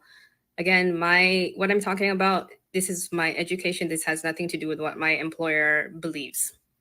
So if you look back in history, like today, if you ask people what they think about Asian immigrants, you're probably going to hear something about like the model minorities, they start businesses, they're very smart, like all these like positive things. But this wasn't the case in immigration history. And specifically when you talk about people like the Chinese, when you read immigration history, they talked about Chinese people as like, they're not welcome here because their culture is too different. They come from barbaric lands and they're going to bring that same thing here. There was the idea that they eat weird food, they smell bad, they don't speak the language. They're just basically a blot on society. But look at how they're viewed today. I mean, some people still have those sentiments, but look at how different that is now. You see something similar with Italian immigrants when they were coming into the United States. Again, there was this idea that, oh, they don't speak English, they're too different from the rest of us. Oh my gosh, they're Catholic. Ooh. And then there was the idea of also they're criminals, they're coming from insane asylums. They're just not fit to be among us and they need to go back to their home country. You go back again and you look at the same thing being applied to Irish immigrants. Again, same thing. They're too different. They're criminals. They're mentally ill. They don't fit into our society. It's the same sentiment over and over, and it's a really lazy form of creating nativist versus immigrant sentiment. And it's just disappointing that in 2024 we're still doing the same BS. Now, just in case I need to remind you that Haitians are Israelites, let me just show you what they're dealing with in their country. So maybe, if you decide to try to attack them and put them down, I want you to understand that they are under these curses too. Okay, so let me just remind you that we are the same people, because they are dealing with, economic challenges and being poor. So maybe this can soften some people's hearts, because what I've seen about Haitians from Afro-Americans is just trash. It is garbage. Let me just remind you that these people are Israelites, just in case, it might not have came up in your mind what they're dealing with. Try to understand their struggle, please. They look a lot like pancakes or cookies. The recipe passed down from generations here in Haiti. Women spend entire days making them. Grandmothers, daughters, and younger girls. Infants are nursed while mothers work the mix. Kids seem to enjoy them, at least when our camera was around. But these patties, known as bonbon terres by the Haitians who eat them, are a grim reminder of just how poor this Caribbean nation is. They aren't sweet, they're hard to swallow, and add almost nothing in terms of nutrition, because the cookies are actually made of dirt. It fills your stomach. When we haven't eaten anything, this dirt cookie fills your stomach. Traded, sold, and even hoarded by women here in the poorest section of the poorest country in the Western Hemisphere, Cité Soleil in Port-au-Prince, Haiti. Small amounts of vegetable shortening, salt, and occasionally sugar are mixed in with the dirt and water as well. Made in places like this, an old fort where torture was once common by corrupt dictators here. Fort Dimanche is now a center of commerce built around the dirt cookies, a basketball court, soccer field, and school for hundreds of kids and home to many. You want to tell me that these ain't Negroes, family? These are not Hamites. These are Negroes brought into the Caribbeans, okay? Right along with, you got your Jamaicans, and you got many other people in the islands that are also Negroes. So when you start talking bad about them, just understand how bad they got it right now and how it's been because of the colonial powers. This is at the hands of the white man. A basketball court, soccer field, and school for hundreds of kids and home to many. To get to the basketball court, which acts as a preparation area for the dirt cookies, you have to cross this open sewer, which is littered with animal parts and trash and other nasty things, to get to an area where the cookies are laid out to dry out in the sun. You can see that these are still very wet, not quite ready to be served, but this is literally dirt being prepared for humans to eat on top of other dirt and filth. Celine Denis' life revolves around the cookies. For days we watched as the grandmother sat mixing the dirt cookie batter.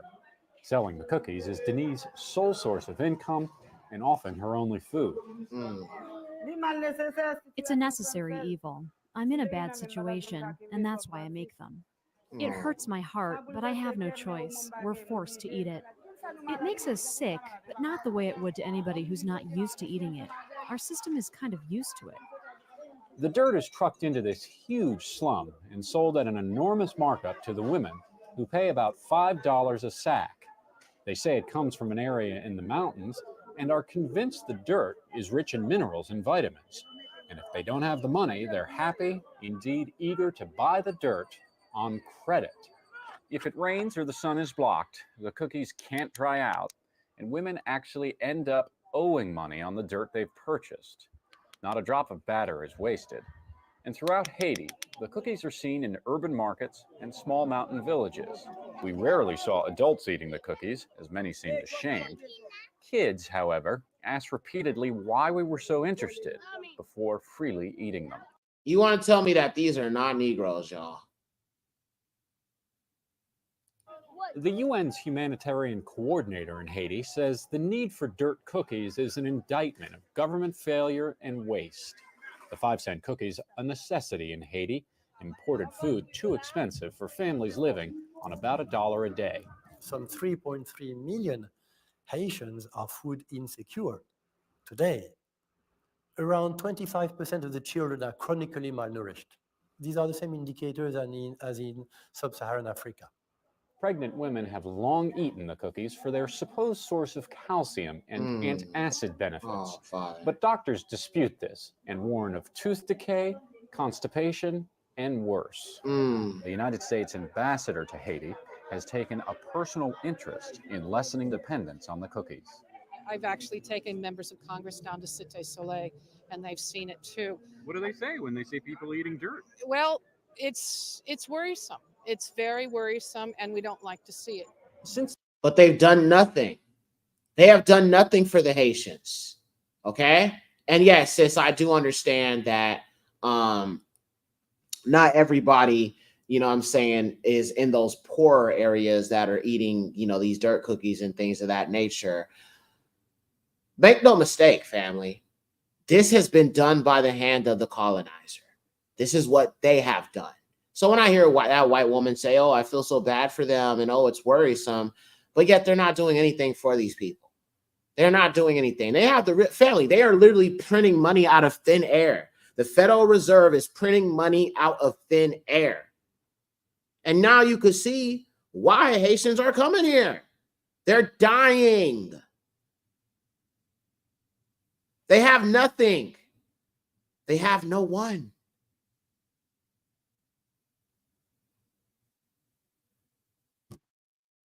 I mean, have a heart. We are an oppressed people all around this world, y'all. I feel like sometimes we focus on our plight too much. We don't think about our people in the Caribbean. We don't think about our people in Africa. We don't think about what they're dealing with, how hard it is for them. And yes, Babylon is going to fall. We know that. But we can't disregard the plight of our own flesh and blood, our own people, the people of our nation.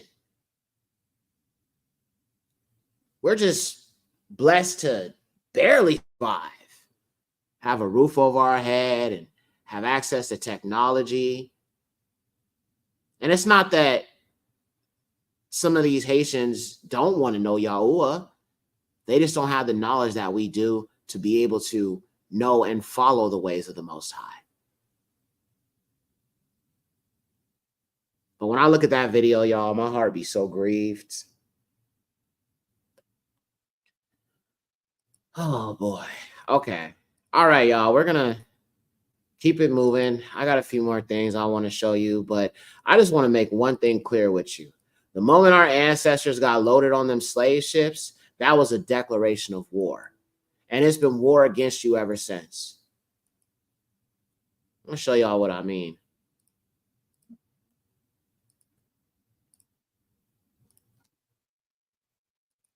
That black people have never understood that slavery was a declaration of war.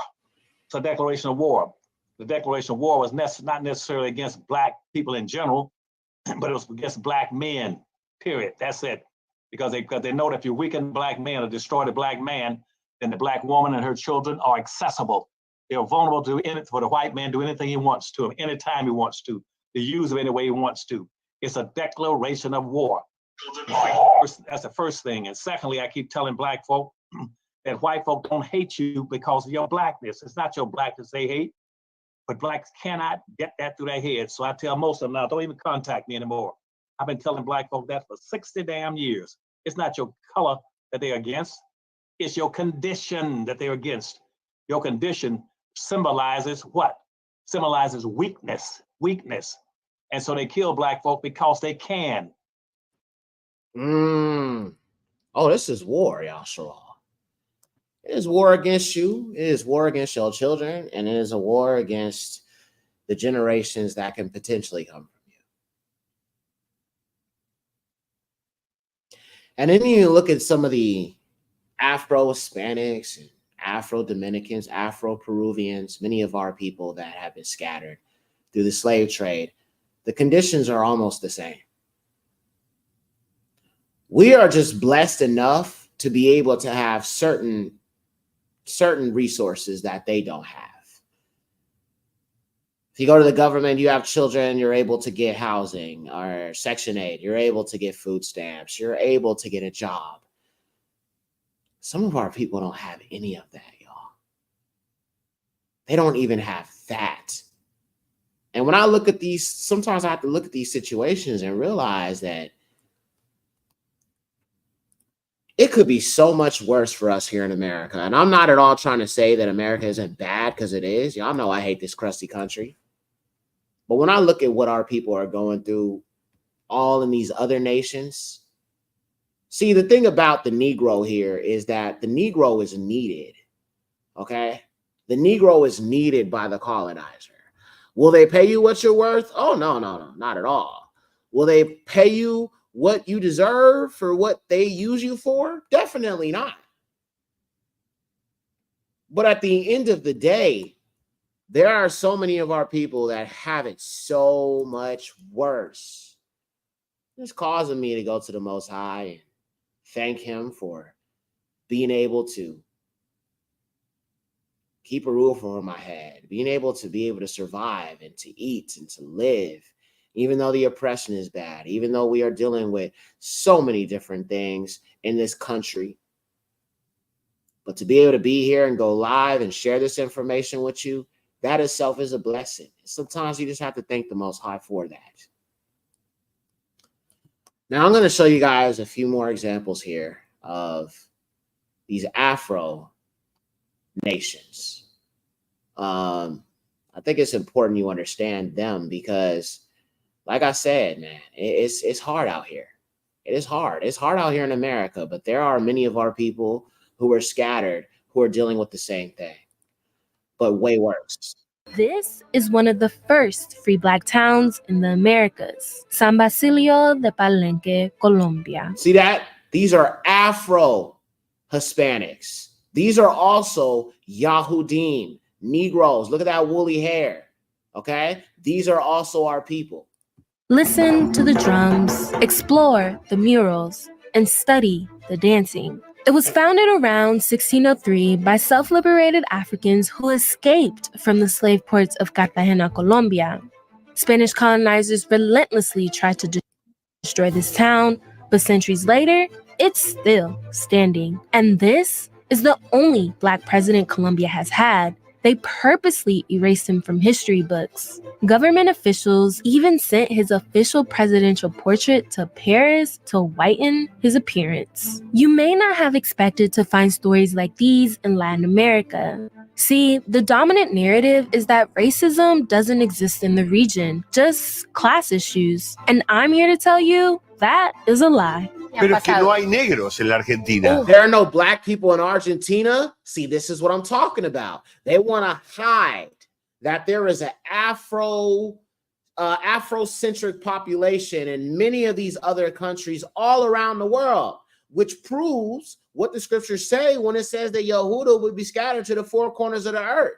They're just trying to cover this up. That's why when you look at Latin America, what do you see? Pale-faced ones. You don't see the brown-skinned, dark-skinned, mocha-skinned, Black, and, Afrocentric individuals that live in those lands. You look at Yemen, there are Afro-Yemenites out there.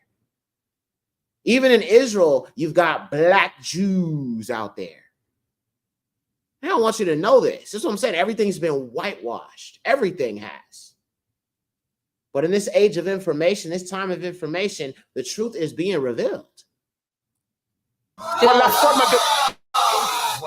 It's a very convenient cop-out for Latin America and for Latinos, Latinas to say, well, it's not as bad as the US, and they're right. It's worse. This is a story about Latin America's long and brutal history of erasing and silencing Black populations and its ploy to whiten society.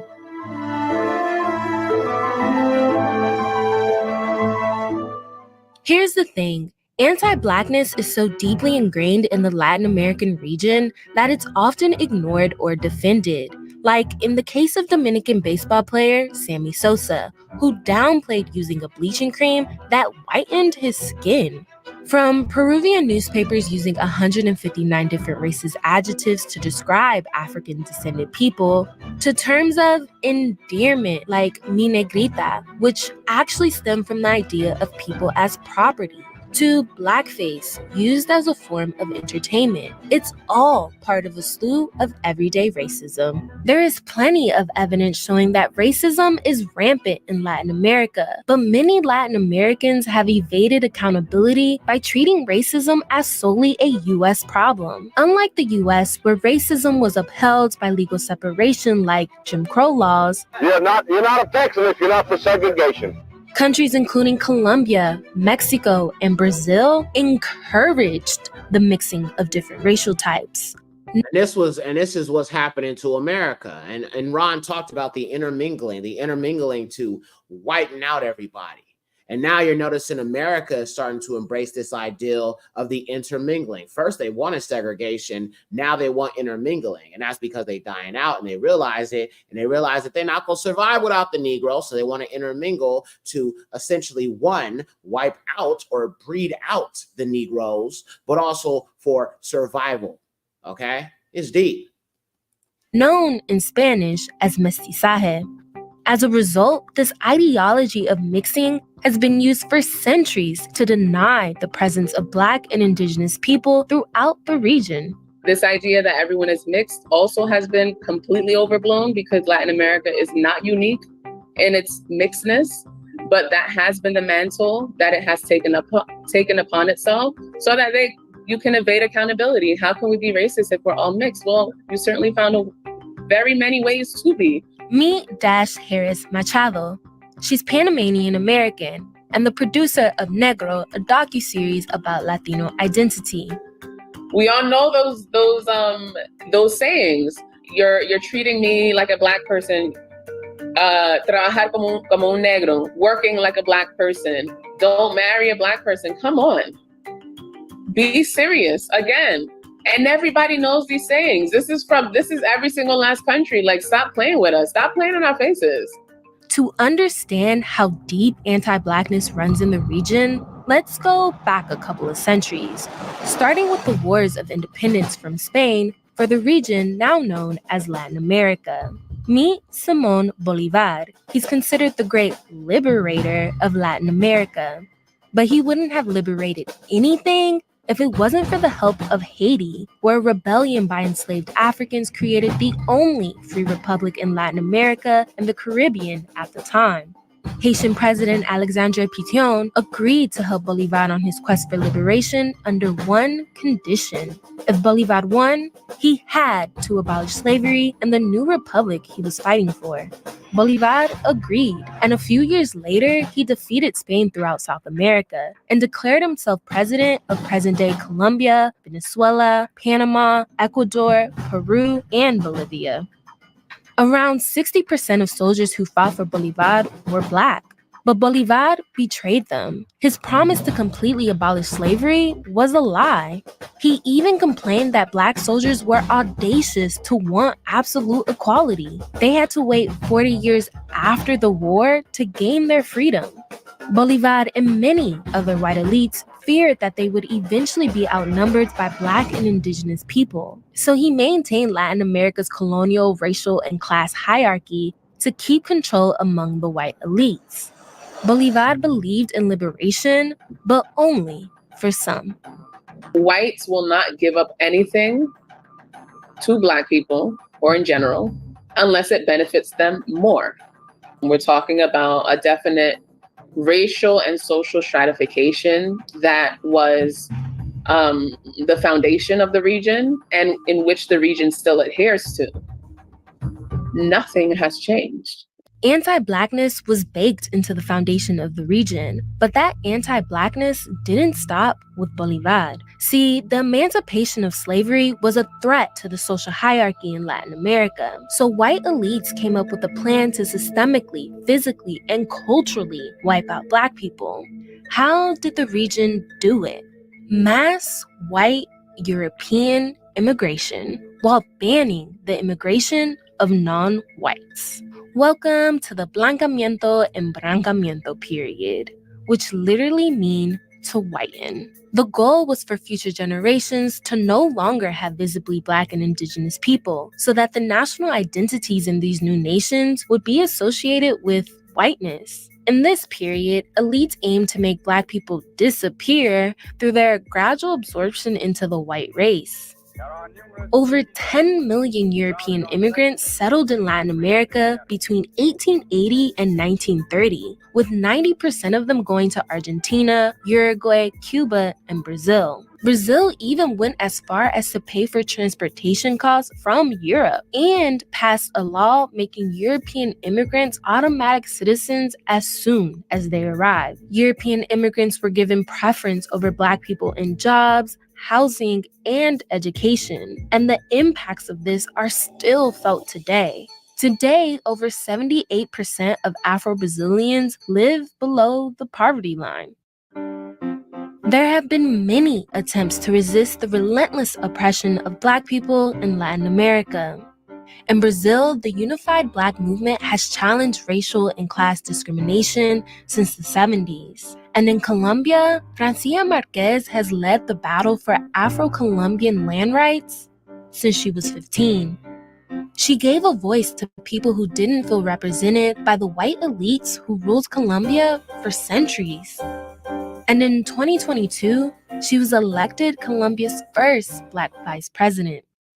Después de 214 años, logramos un gobierno del pueblo, el gobierno de los nadies y las nadies de Colombia. So the policies aimed at erasing Black people from society failed, but they successfully created many obstacles that prevented Afro-descendants from accessing land, education, and the labor market. And that's why you can't talk about the current conditions of Black people in Latin America without acknowledging the centuries of discrimination, racism, and oppression. Dash says that in order for anti-Blackness to be dismantled, people have to give up power. Or power needs to be seized. Because we're talking about lived and material conditions when we're talking about anti-Blackness. It's not just simply someone not liking me because they're anti-Black. We're talking about systems that decide people's life and if you will even have a life. This means it's not just about acknowledging and celebrating Black people's contributions in Latin America during festivals or national holidays, but about reparations and setting up systems that actually benefit Black communities. It's about repair and transformation. And it cannot be up to the same people who benefit from my subjugation. Despite these challenges, Black people throughout Latin America continue to fight for equality. And just like San Basilio de Palenque, Black communities are still standing. All right, I'm going to show y'all one more video. This is Cuba, the Afro-Cubans. Cuba is proud of its African heritage. About 1 million African slaves were brought to the island, mostly to work on sugarcane plantations from the 16th century until the abolition of slavery in 1866. About 60% of Cubans have at least some African ancestry. In our religion, in our culture, we all equal. Blacks, whites, mulattoes, we all the same. Whites are even practicing our African religion. The official line written into the Constitution is that all Cubans, men and women, black and white, are equal. And there's no doubt that many Afro-Cubans have thrived in politics, the media, and the arts. However, manual labor is still mostly done by Black Cubans, while there are few Afro-Cuban managers in the burgeoning tourist industry or the new foreign-financed enterprises the government has enticed to the island. Campaigner Gisela Arandia says centuries of discrimination have left her people with low self-esteem. She says, though, that she's optimistic about their future. It's a social process that needs time and space. I feel this is not just a Black person's fight. I feel it's society's fight, the fight for a group that's been denied its rights to be full citizens. More than 50 years after the triumph of the revolution, a revolution that promised equality for all, the wealthier neighborhoods here are still predominantly white, while neighborhoods such as this one are still predominantly Afro-Cuban. Fundamental change, it seems, can be a long time coming. It was only when this Afro-Cuban housing project was renovated that lifelong resident Barbara felt that she and her neighbors began to be accepted by the rest of And look Cuban at this. society. Cesare Borgia.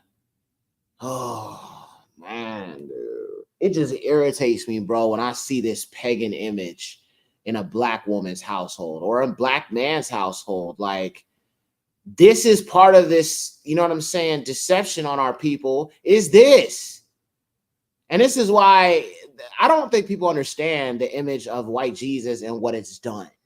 You know what I'm saying? Psychologically in people's minds, because when you think of God is white, you think of Jesus is white, you are automatically going to think that white people are next to godliness. So whatever the heck they're doing to you, as oppressive as it is, it must be God's will. It's very psychologically damaging when you see this image. It was because we're black. The problem was because we're black. They saw us as uncultured, but not now. The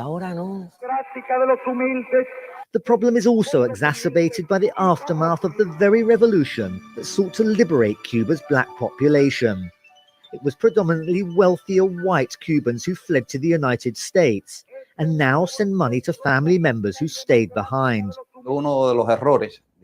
One of the mistakes at the beginning of the revolution was to say that we're all equal. If we'd recognized the situation, we could have done something about it. We are equal, but some are more equal than others. The Cuban Revolution promised an end to racism and discrimination, a promise that some here feel has only been partially fulfilled. Daniel Schweimler, Al Jazeera, Havana.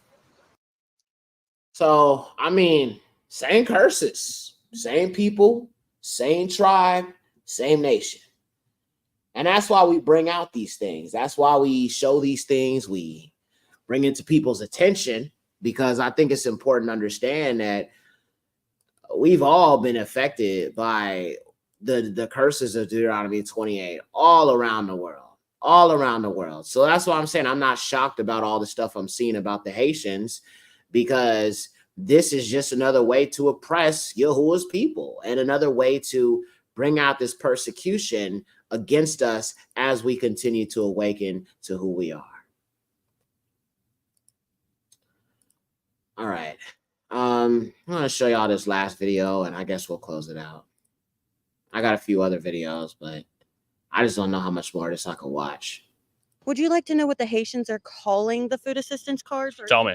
Even the cash assistance cards. They're calling them the magic money cards because they never run out. These people have jobs, like factory jobs, making $20, $30 an hour and still receiving food and cash assistance from the government.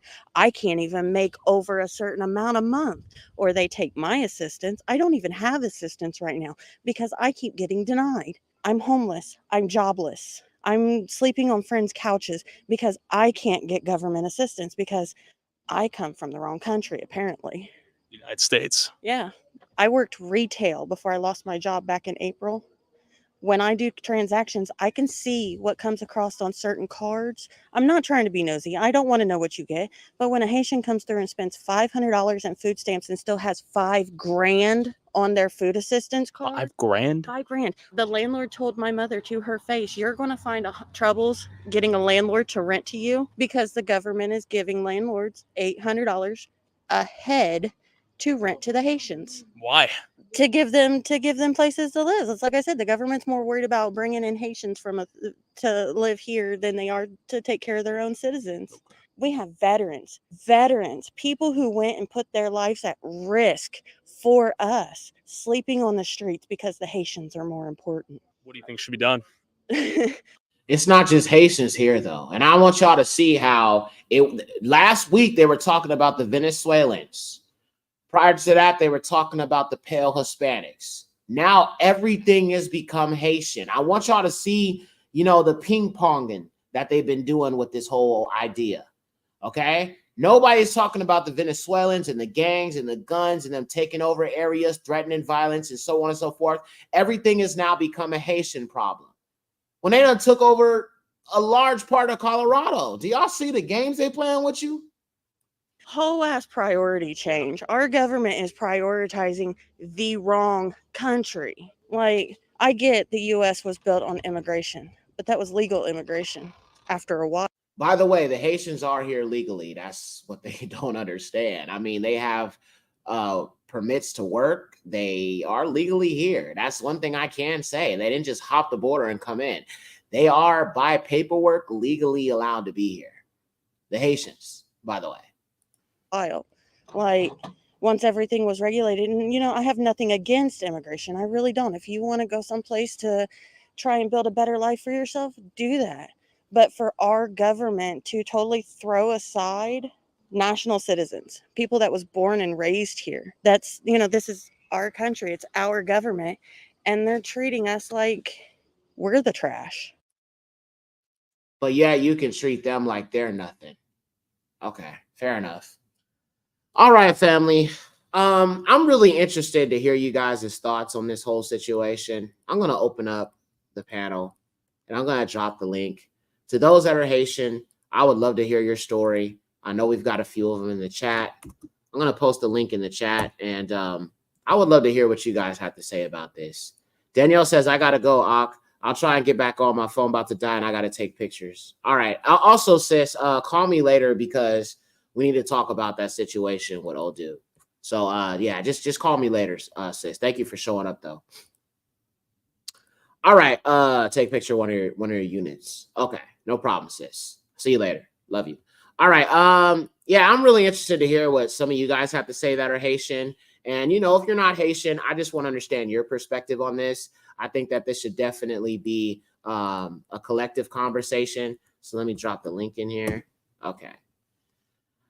All right, family, feel free to click in. I want to hear what you guys have to say about all of this. Boy, it's crazy.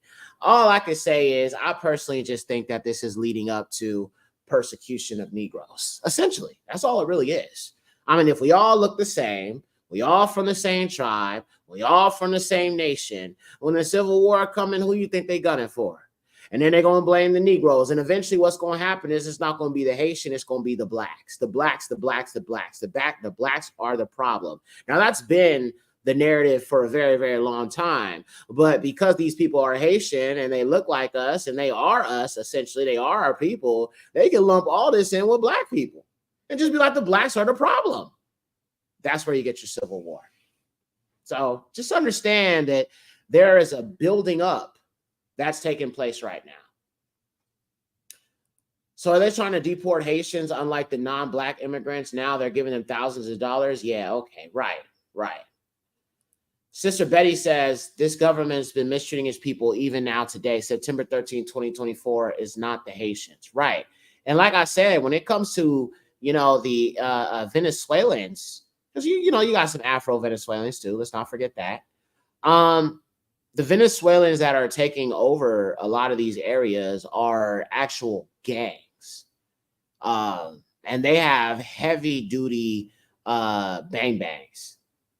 So it's not no small thing what they're doing. They pose more of a threat to everybody than the dang Haitians that might not know who they are and doing some dang voodoo ritual or something like that. So if they're in their house doing a voodoo ritual, how does that affect you? But we got Venezuelans shutting down whole areas and having AK-47s and all type of stuff. So let's not act like there's not a double standard here. Hey, Grace. You got to unmute your mic. There you go. How are you? Blessings and good afternoon. How are you guys? Blessings to you, sis. What is your take on this whole situation? I'm curious. Are you kind of low? So I'm trying to listen. My whole take on this, I'm glad that you are talking about this because when I heard it, I was so upset. I was like, every time something happened, they try to put it on us as Haitians and we get this stigma. And I think this is a calculated plan to have Judah, not mix and mingle with us, and not mix and mingle with the other nations that's spread across the world. I definitely think that it's not true. What I was saying, and when I saw that picture that you showed, I'm like, that man is satanic. He looked like he practiced voodoo, you know. Because that's what I was saying. Like, some of our people just don't know who they are, and so they fall into voodoo. They fall into so many things, and that's why it's so important we continue to declare we are the people of the book. Come back in covenant with the Most High, accept Yahushua HaMashiach, and come out of all these things that you've been taught by these other nations that was doing it long before we was doing it. We are, our history, our culture is Torah. It is obedience to the Most High. Exactly. And I'm learning that. And I have, come into the teachings for the last 3 years, and I'm still self-teaching myself. And I left a comment that, I talked to my family about it. In the same way that Judah family looks at y'all like y'all got 10 heads, they look at me like I got 10 heads. When I'm like, you're Levi, do you understand? And we're talking about stuff. See, and one thing I want to clarify, a lot of people actually practice this type of mixed religion or religion that has to do with some type of black magic or voodoo. Most nations, and even Judah, if you pay attention, a lot of them been messing with Ephah and things like that. So a lot of us are messed up when it comes to that, but that's not my main thing. My main thing is that you're right. They have tricked us about our history, and a lot of it is based on Christianity when it comes to Judah, and a lot of it, and we're Christians, but we, like when I was talking to my grandmother, she talk about a lot of different saints, and I was telling her, like, these saints are not what you think they are. They are deities. So I do want to just share with you guys that there is a lot of us younger tribe members just like you coming into who we are, and we're trying to teach our elders, and then passing down what we're learning to our generation. So pretty much that's my take. I want y'all to know that we are like y'all. I'm a first generation born here, but I grew up in a Haitian household and a Barbadian household and in Newark, in America. So I have like that mixture, so I can identify with a lot. So just know the struggle was real, and I appreciate you for going to bat and really like covering this in an honest way. So thank you. Hey, all praises to the Most High, sis. I think I haven't seen you here before. Are you new to this channel? No, I've watched you for a couple of months, but I try not to comment on a lot of people's stuff. Oh, okay. I'll be lit. Sometimes you be going in for hours and I just be listening. So I listen to a lot of people because I know that you can learn from a lot of people. So no, I'm not new. I just haven't been talking. When you talked about Haitian, I'm like, man, this is the time for me to just let y'all know that we are one. Don't divide us. We are the same way they treat y'all at work, they treat me at work. And then when they find out I'm Haitian, it gets even worse. Oh boy. Right. Yeah. All right. Well, thank you so much, sis. I appreciate you coming in and, letting us know, from a Haitian perspective, because, I've noticed that we got a few of them here in the chat, and then, it's so important to hear from our people, the experiences that they had. And that really just helps us connect the dots that we really are the same people, man. We really are. We might be in different nations, but we are essentially of the same nation, which is Yahshua. All praises to the Most High. So thank you for coming in. I appreciate you. You're welcome, and blessings to everything you're doing. Keep up the great word. All praises. Thank you, sis. Shalom.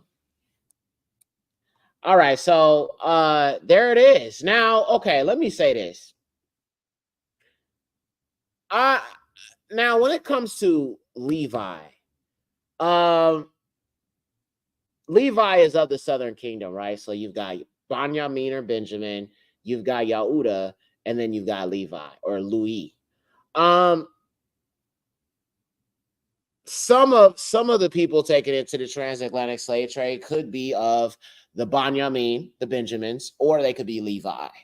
Now, or Yehuda, of course. Now, I can tell you 100% that the majority of us here in America are Yehuda. Not so much the Southern Kingdom, but are actually of that tribe. But the Levites are also in Africa as well. You have like the Limba tribe are Levi. A lot of the other tribes in Southern Africa are also Levi. So you've got like a mixture of Israelites throughout the continent, as well as scattered around the four corners. Most of the northern kingdom is in Africa at this moment as we speak. But I just want y'all to factor in that there are some Benjamites as well as some Levites that were also taken into the slave trade as well. But the majority of them were Yehuda. So just keep that in mind. Grace Levi says, yes, sir, Benjamin and Levi mixed, Haitian and Barbadian. Yes, Barbados also, Israelites, facts. All them people on the islands, man, that y'all think, you know what I'm saying, is a different people, man. I'm telling you, they are also Israelites, bro. You feel what I'm saying? But yeah, man, ultimately, y'all, it is a dangerous time to be an Israelite. It don't mean that we lose Amunah in the Most High. Ginsei says, my family came from Dominican Republic, and I just found out that our family actually came from Haiti. All praises. So it's definitely a time of awakening with a lot of things. Many of the dry bones are coming together and being able to put all these pieces together. Big Dad says Edomites been messing with black magic for years. Alex Crowley and other Satanists over the years in all its cultures. Right. That's what I'm saying. But even like the Hamites have been messing around with black magic. I mean, remember when Yahuwah sent Moses to turn the staff into a serpent, and then the sorcerers did the same thing, the sorcerers and magicians of Egypt. So some of the black magic stuff is not just Edom, right? You have Hamites, you had pagan nations that also practiced sorcery and witchcraft. That's why I hate when black women say stuff like black girl magic. I think that's a dangerous thing to say as a daughter of Ziyun, because you are attaching to something that has nothing to do with us. I hear people say things like black girl magic, melanin magic. I don't want to be associated with the word magic at all, because that is not of the Most High. And I know some people are like, well, it's just a term. I know, but you know what man says, that he also is. What a man speaks, therefore he also is. So there is power in words. So we got to be careful about using certain labels and titles about ourselves. Keeping It Real says, anyone who practices black magic and other sorcery is not our peoples. They serve Satan. Well, I mean, in a sense, that's true, sis, but there are people who are of our nation who just don't know who they are, and they practice it because they just don't know. Which is why I say it's so important, and I've been focusing on helping waken these dry bones out here. And by the way, tomorrow we have another Shabbat study on proving who we are. Not so much for the Gentiles, but for our people. Because I've been doing this series because it's so important we know who we are, man. As long as we don't know who we are, we're going to be doing everything the Most High don't want us to do. You know what I'm saying? And so I'm doing these videos because I'm trying to show y'all what it is. So this is episode 3 that we're doing tomorrow for Shabbat. Ancient Evidence Proves the Negroes Are the Chosen People, episode 3. We've already done 2 episodes of this. And, be sure to check out this playlist here, which is this one, Proving Your Abari Hebrew Identity. We've got tons of videos you can go through proving who you are. So all the Gentiles talking about I need to prove I'm a Hebrew, I ain't got to prove nothing. Go watch the dang videos. Stop trying to argue with me. But there's I think this whole playlist, this whole series is just perfect for people to be able to show to your family, to your friends, those who have not quite embraced this, or those who have questions about us. These are the type of videos and series I think you should share with everybody that you're trying to help wake up, because there's so much evidence in all of this about who we are. And, we'll keep on doing them to help our people see it for what it is. But yeah, check out that playlist when you get an opportunity if you haven't already. Look at the port cities of the East Coast. All of them have remnants of the Caribbean because of the slave trade. New York, Baltimore, Charleston, Virginia, Augusta, Georgia, Florida. Those are our people. Facts. And, a lot of people be trying to come forward and say that there was no slave ships or there was no slave trade. They act like these people ain't really trying to cover up what they've done. They ain't trying to cover up their sins so we won't know about it. Like, I just think it's insane that people could even fix their mouths and say there was no slave trade when the Bible says that you will be scattered and you will be brought on ships. If they practice these things without knowledge of self, I wouldn't call them Satan, maybe ignorance. That's what I'm saying, Ak. Like, I agree with you. I wouldn't say they're Satan. They are Israelites, okay? But they are just ignorant of who they are. There is a Israelite ignorance to them. Just like that would be like me saying when I was a Christian and I didn't know who I was a pagan, right? I was a heathen. I wasn't a heathen. I was an Israelite. I just didn't know who I was. I wasn't a pagan. I was practicing pagan stuff, but I was still an Israelite, just a Hellenized Israelite. And I think we could say the same about those of our people who don't know who they are. They're practicing these things. They're Hellenized Israelites. They have embraced heathen ways, but by blood, they're still Israelites, you know, and we got to pray for them to come out of this delusion of these different belief systems. I think the hardest thing for people to understand is you have to separate Yahuwah from religion. You can't have a relationship with him and be in a religion. It doesn't work that way. It's either one or the other. You can't have both, right? So religion does not keep you in relationship with Yahuwah. Religion is following what man has taught you. Relationship is knowing the Most High for yourself. Knowing Yahusha for yourself. There's a difference. Some people think you can have both. You can't. It's going to be one over the other. Right. Zechariah says religion is man's traditions. Exactly. There's not really any other way to go about that. I'm going to pin the link to the top of the chat just in case anybody else wants to call in. All right, I just pinned the link to the chat if you want to call into the panel. I would love to hear your thoughts on the situation. I think I put the link there. Let me see. Just make sure.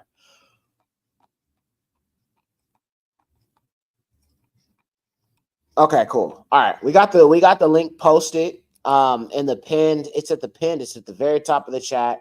If you want to call in, feel free to do so. I'm just gonna go through some more of y'all's comments. Big Dad says Dante Forson proved that the slave trade was not only done by slave boats, but most of it was done by Gentile countries and naval fleets. Not all the ships was quote unquote slave ships. That is true, because some of them had to compensate for the amount of slaves that they took from Africa, as well as the Caribbeans and those other areas. And some of them were not specifically designed for, cargo of Negroes, Negroid cargo. Some of them were whole ships, like fleets of ships, just to compensate for the shortage of slave ships they had. They might have had an original intent to gather many Israelites, but because a lot of the Israelites were thrown overboard and, unalived while they were on the ships, they were losing money. So a lot of times they brought in bigger ships to compensate for the slaves that they lost along the way. Some of them died from malnutrition. Some of them were just straight up unalived themselves. They didn't want their children, even it's so sad, bro. Like even, pregnant Black women just said, you know what, I'm pregnant. I'm going to just throw myself overboard because I don't want my child to have to go through this. It's just very, very, very, very traumatic. Like the stuff that's happened. What has happened and what is still going on to this day. Matter of fact, let me show y'all this video, man. This is some of these Black celebrities talking about being pigeonholed into stereotypical Black roles. Let's watch this real quick.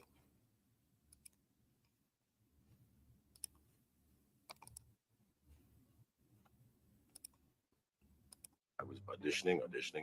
Thug number one, thug number two. For slaves. Prostitute. There's always the hustler. Literate basketball players. Mary had a little lamb. The thug. The only narrative that they understand of Black life is drug addict, drug dealer, gang member. I was the hottest Black actor in the world after Boys in the Hood. There were people clamoring to work with this young sensation as long as he did the roles they wanted him to do, which were street kids. I had been in this thing that is a masterpiece of American cinema, and nobody gave a shit.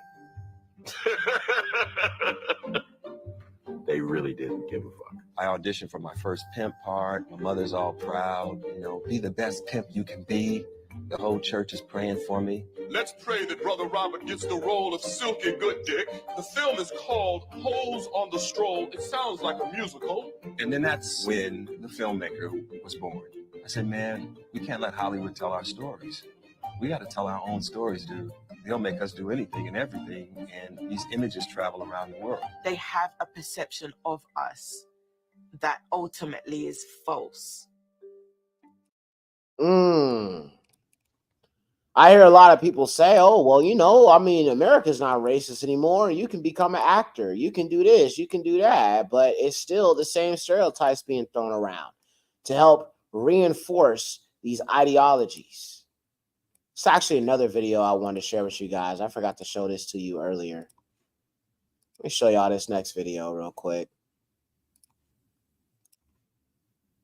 I love how racist Americans are pointing at Haitians, so they're going to eat your cat and dog. Excuse me, who in the hell eats more cat, dog, possum, raccoon, and roadkill than white people in Florida, West Virginia, Oregon, Idaho, Iowa, North and South Dakota? How dare you? In fact, during slavery in many of those areas that I just mentioned, they used to eat black people. Boy, I love it how y'all love to project now. White people, y'all eat not only weird stuff, you can't even season it. You will not sit here and insult my Haitian brothers and sisters. You will not do that. I might be a foundational Black American, but he's a FBA. But at least he rocks with the Haitians, because some of the stuff these FBAs be saying is just white supremacy #2. No, I know about your cuisine, okay? I was in Oregon. I was in a very white state. All right, y'all. If y'all ain't eating roadkill because you on welfare, you eating regular food, but you can't season it. So how dare you? How dare you? Let me show you all this other thing. It's another brother speaking on behalf of the Haitians.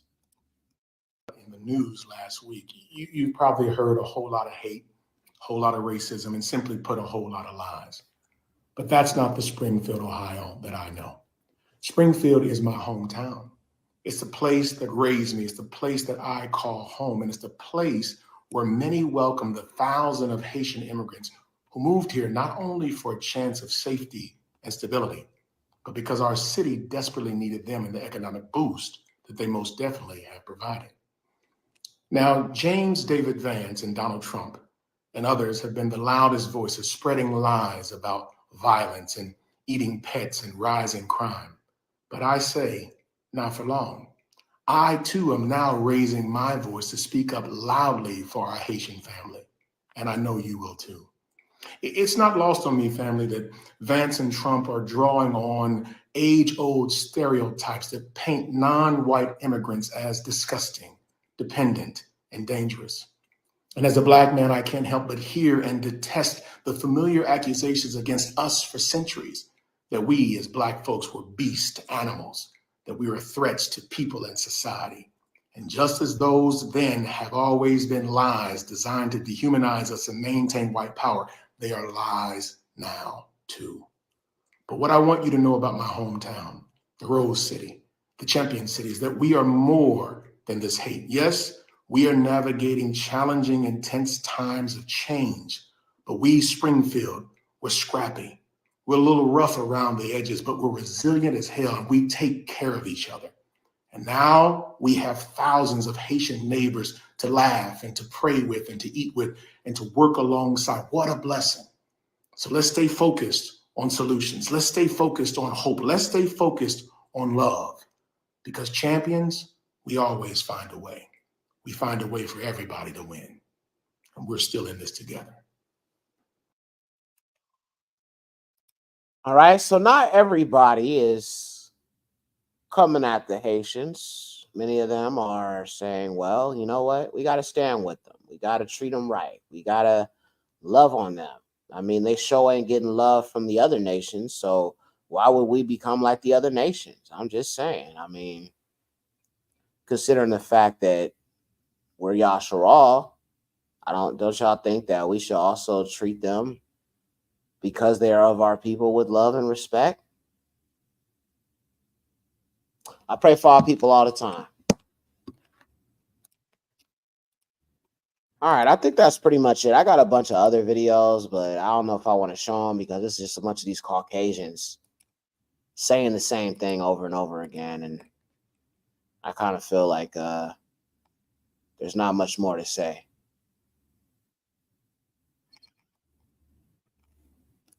This guy, he's Haitian.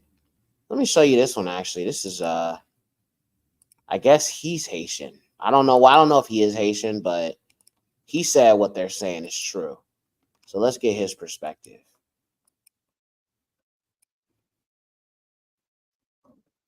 Okay, so you're not Haitian. You're American, African American, so-called African American. Okay.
Uh-oh, no sound.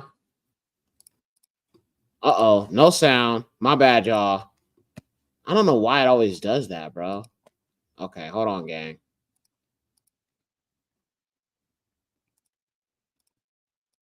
It's like I play a video and then it just like goes out.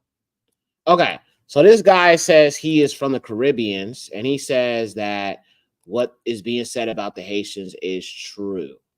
So don't worry, I got it, y'all. I got it. One of my moms just texted me and told me that there's no sound. Okay, here we go. Let me turn this up. All right, here we go. Listen, I am not Haitian, but I am from the Caribbean. The Haitian immigrants are indeed eating animals. Let me tell you something about these people. Not only are they harvesting cats for food, but also for witchcraft purposes, voodoo purposes. Understand this. If you don't want to take my word for it, go out there, meet a Haitian, talk to them about it. This is not something they aren't proud of. It's their culture.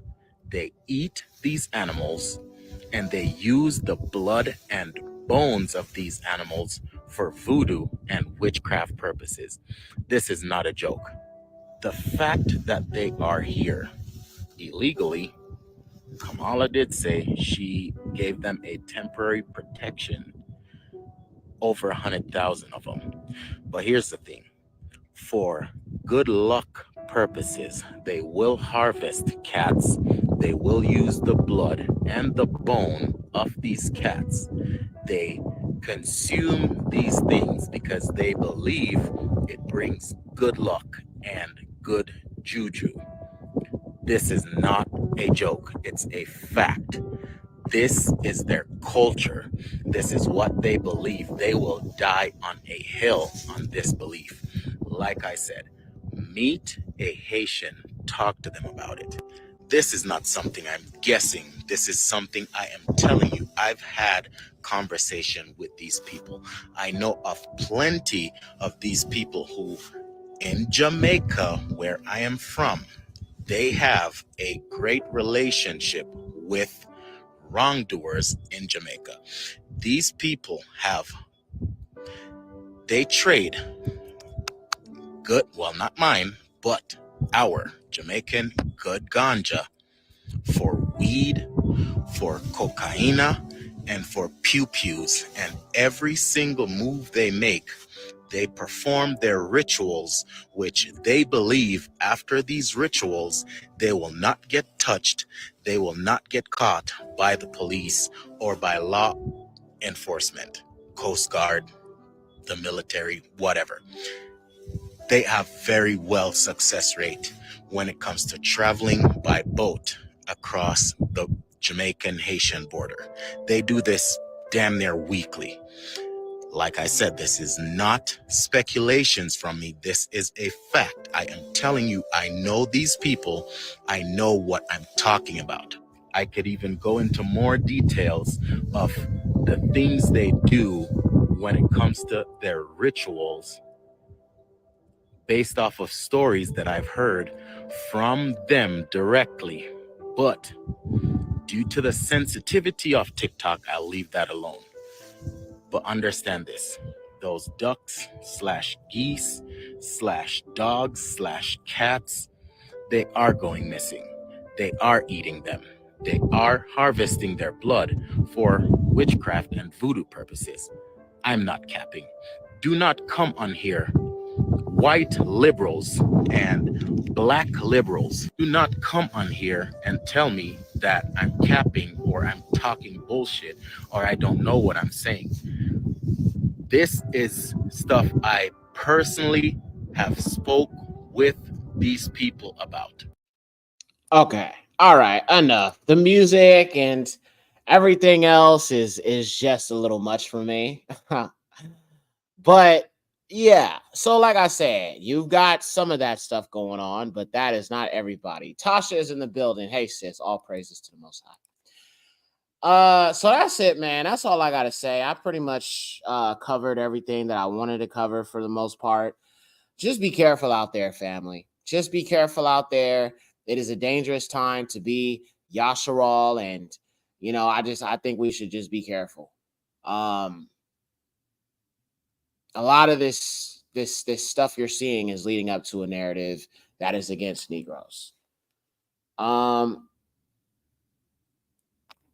Where's the white boy to tell us white man does, and I find worse things that happen here in the US? Yeah, I agree with you. I don't know why, like, a lot of times people put so much emphasis on what black people do. And like I said, you got a lot of Negroes out here that do a lot of tap dancing. As far as I'm concerned, the Caucasian race is really the one that do the most evil stuff. I'm just saying, they're the ones with all the power. You wanna dismantle racism? Black people can't do that. Only the Caucasian can. He the one that got all the power. At least when it comes to these systems and everything, they're the ones that got to dismantle all of this, and they're not gonna do it because the system serves them. I'm just saying. All right, Dean Marabu jumped on. Let me bring them on. Give me 1 second, family. All right, we're gonna bring them on. Hey, Shalom. Hi, yes, sir. How are you? I'm good, sis. How are you? Good. It's been a while. It's been a while. I am so sorry. I've taken a break from social media. Okay. I don't know what's going on, but I'm getting. Hello? Yes. Were you getting? Trying to figure out why I'm having like a background noise. You might have to. Yeah, I can hear you, but let me just say this. If you're having background noise, it's probably because your microphone is switched. Are you on Bluetooth or anything like that?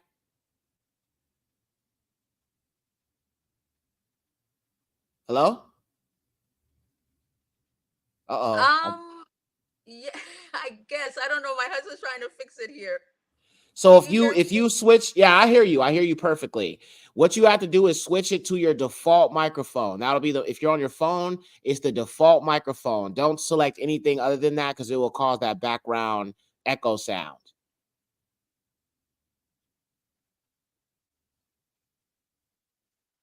Is it good now? Well, my tech husband is trying to help me out here. So well, that's okay. We can hear you. So if you want to just talk, we'll just listen to what you got to say because I can hear you. I can hear you. I was just saying thank you so much for.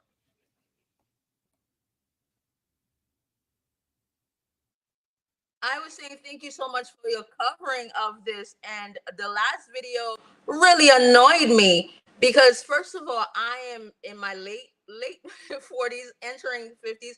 I was born in Haiti, raised in America, and I was just sharing with my children here, and I said this is the same thing that's been going on for the longest, and I would not stand here yesterday and say that yes, Haitian people do practice witchcraft, the same as Africa, the same as Jamaica, the same as my grandmother was born in Cuba. My maternal grandmother was born in Cuba. My paternal grandfather, my paternal grandmother was born in Dominican Republic. And guess what? I visited all these islands because I have family, and they all do witchcraft.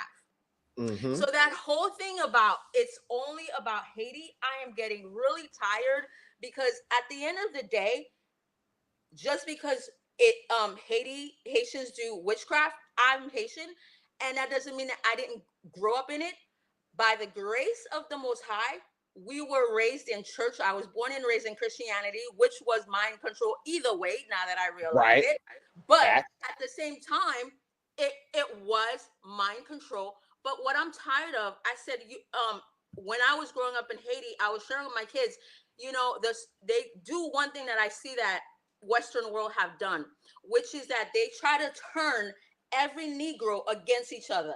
In Haiti, we're taught that, oh, the Black Americans are lazy, or they won't like you, or they won't do this. Until I came to the state and I had Black American friends, and I'm like, wait a minute, they don't act like that. Until I had African friends, I'm like, no, that's not them. I'm not saying that everybody in that culture might do something, but I can't blame 10% of something on a whole culture. And I'm just frustrated because at the end of the day, I said to my children, the reason why we're being attacked is because we were the only Black nation that kicked the white man's behind. Facts. Facts. So you think they're gonna let us forget about that? You think Never. they're gonna let us forget that we actually took over? They didn't give us our independence. We took our independence, and we said not only did we take it, in our Constitution, we wrote that we didn't want them to come in and buy land. They weren't allowed to come in. They weren't allowed to do anything. But unfortunately, because when our real leaders were taken out, we were given people that they chose, and they don't understand the poverty rate. The poverty rate is because guess what? Haiti has so much gold that our government took over our gold and then basically sunk our government. This is why the people are here. Let me tell you something, yes, sir. Most Haitians, they would not be coming to America if they didn't have to. Yes, exactly. I said the same thing earlier. If they didn't have to, they would have stayed in their country. And then this whole thing about eating cats and dogs, that is a blatantly lie. If you tell me that Haitians are gonna do witchcraft, I'll say yes. That's true, because I'm Haitian. I know my people. But we're such a prideful people that when the earthquake happened, they thought that the governments were sending them spoiled food. They were throwing it out. You saw that on television. They would rather mix in water and dirt to feed themselves and their children than to eat cats and dogs.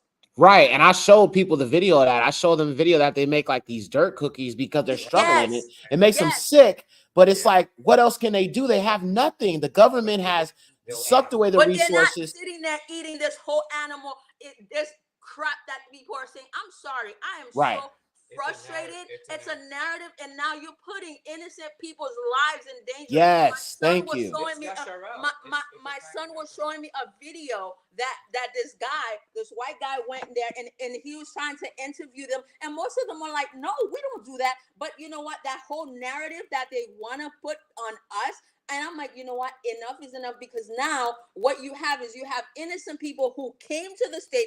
Why? Because unfortunately they've ruined our government, took over, and then now they're trying to find a better life, and even because of that, they're getting attacked. They cannot work. I have family in Haiti. You go and ask a real Haitian, and you're speaking to one who was born and raised there and came to the state when I was 12 years old. No, I've never seen anybody eating cats or dogs. If you tell me, have I seen witchcraft? I'll tell you, yes, I have seen that with my eyes. But have I seen that? That is such a lie from the pit of hell. Yes, it is. And I tell people a lot of times, like, there is no proof of this. As a matter of fact, I showed a video earlier of a woman that was accused of being a Haitian. She's not even Haitian. She's not even Haitian. They use that video to smear Haitians. Family, this is just good old racism. That's all it is. Because these Caucasians, it saddens me to see that it saddens me to see that people don't know their history. People don't understand that. Guess who came to help America fight for their independence? It was the Haitians. The Haitians, yes. People don't understand that we as a people did so much. Why do you think that? Do you understand that they made us pay so much money that it bankrupted our country? So now why do you think most Haitians have to come here and work? And again, I'm telling you, yes, as a Haitian woman, if Haiti was great, America would not have Haitians left in it. Right. Exactly. Because most Haitians who are here, they work 2-3 jobs. Guess what they're working 2-3 jobs for? To be able to buy a piece of land in their own nation and build their own house with the hope and the prayer that one day God would restore Haiti back. Even though I know that's not what's going to happen. Right. But that's what's in their mind. But that whole narrative that's been taken over, it is so and it saddens me to see that my own people who look like me are sitting there perpetrating this lie when I'm like, oh my word, you're putting innocent people's lives in danger. And I would never sit here and tell you, oh, my people don't do witchcraft. Of course they do. I know that. Do I like it? No. But guess what? A lot of them, the reason why, and maybe the question is, I've asked, I said, why do you guys engage in that? Because they say they don't want the white man's religion. They said, what has the white man's religion done for us? Right. Exactly. But keep us under their witchcraft of white supremacy, keep us under witchcraft of oppression and control. That's all it's been. I mean, the religions of the white man, the religions of the white man have done nothing but only exalt himself for us to be more easily controlled by them and more willing to be so much more subjective to them. That's really all it is. That's all they wanted. That's the whole purpose of Christianity, these other religions, is to look at your enemy as God, the walking image of God. That's it. That's all it is. And a lot of young Haitian men in Haiti who are turning to witchcraft, that's their reasons. And you're speaking to a Haitian who have a lot of family. And then this guy, the last video said, oh, you can ask, how many Haitians have he spoken to? Because most Haitians would have been like, no, we don't. That's nasty. Yeah, we had another sister who's Haitian, and she called in and she said exactly what you're saying. The Bible says with 2 or more witnesses. So we know that this is not something that is common. And you got to understand that everybody that's saying this is mostly Caucasian, or some black people that are probably Trump supporters, and they don't even fact check anything he says. None of these Caucasians or even some of these African Americans have any understanding of Haitian culture whatsoever. They don't. They don't understand what they deal with. They don't understand their struggle. They don't even understand why they're coming here in the first place. So if a person doesn't have an astute understanding of something, why even speak on it and just use these blanket terms to paint people all as a whole? How people can't see this as racism is crazy to me. And what makes it worse is there are so-called African Americans that are really joining in on the white supremacy and bashing their own people. And that's the sad thing yesterday, that I said, wait, why it's the same game that has been played from time and time over again, turning us against each other. Right. Facts. And our people keep falling for it. Why? I've watched Caucasian people, no matter if one nation's doing bad, they cover for each other.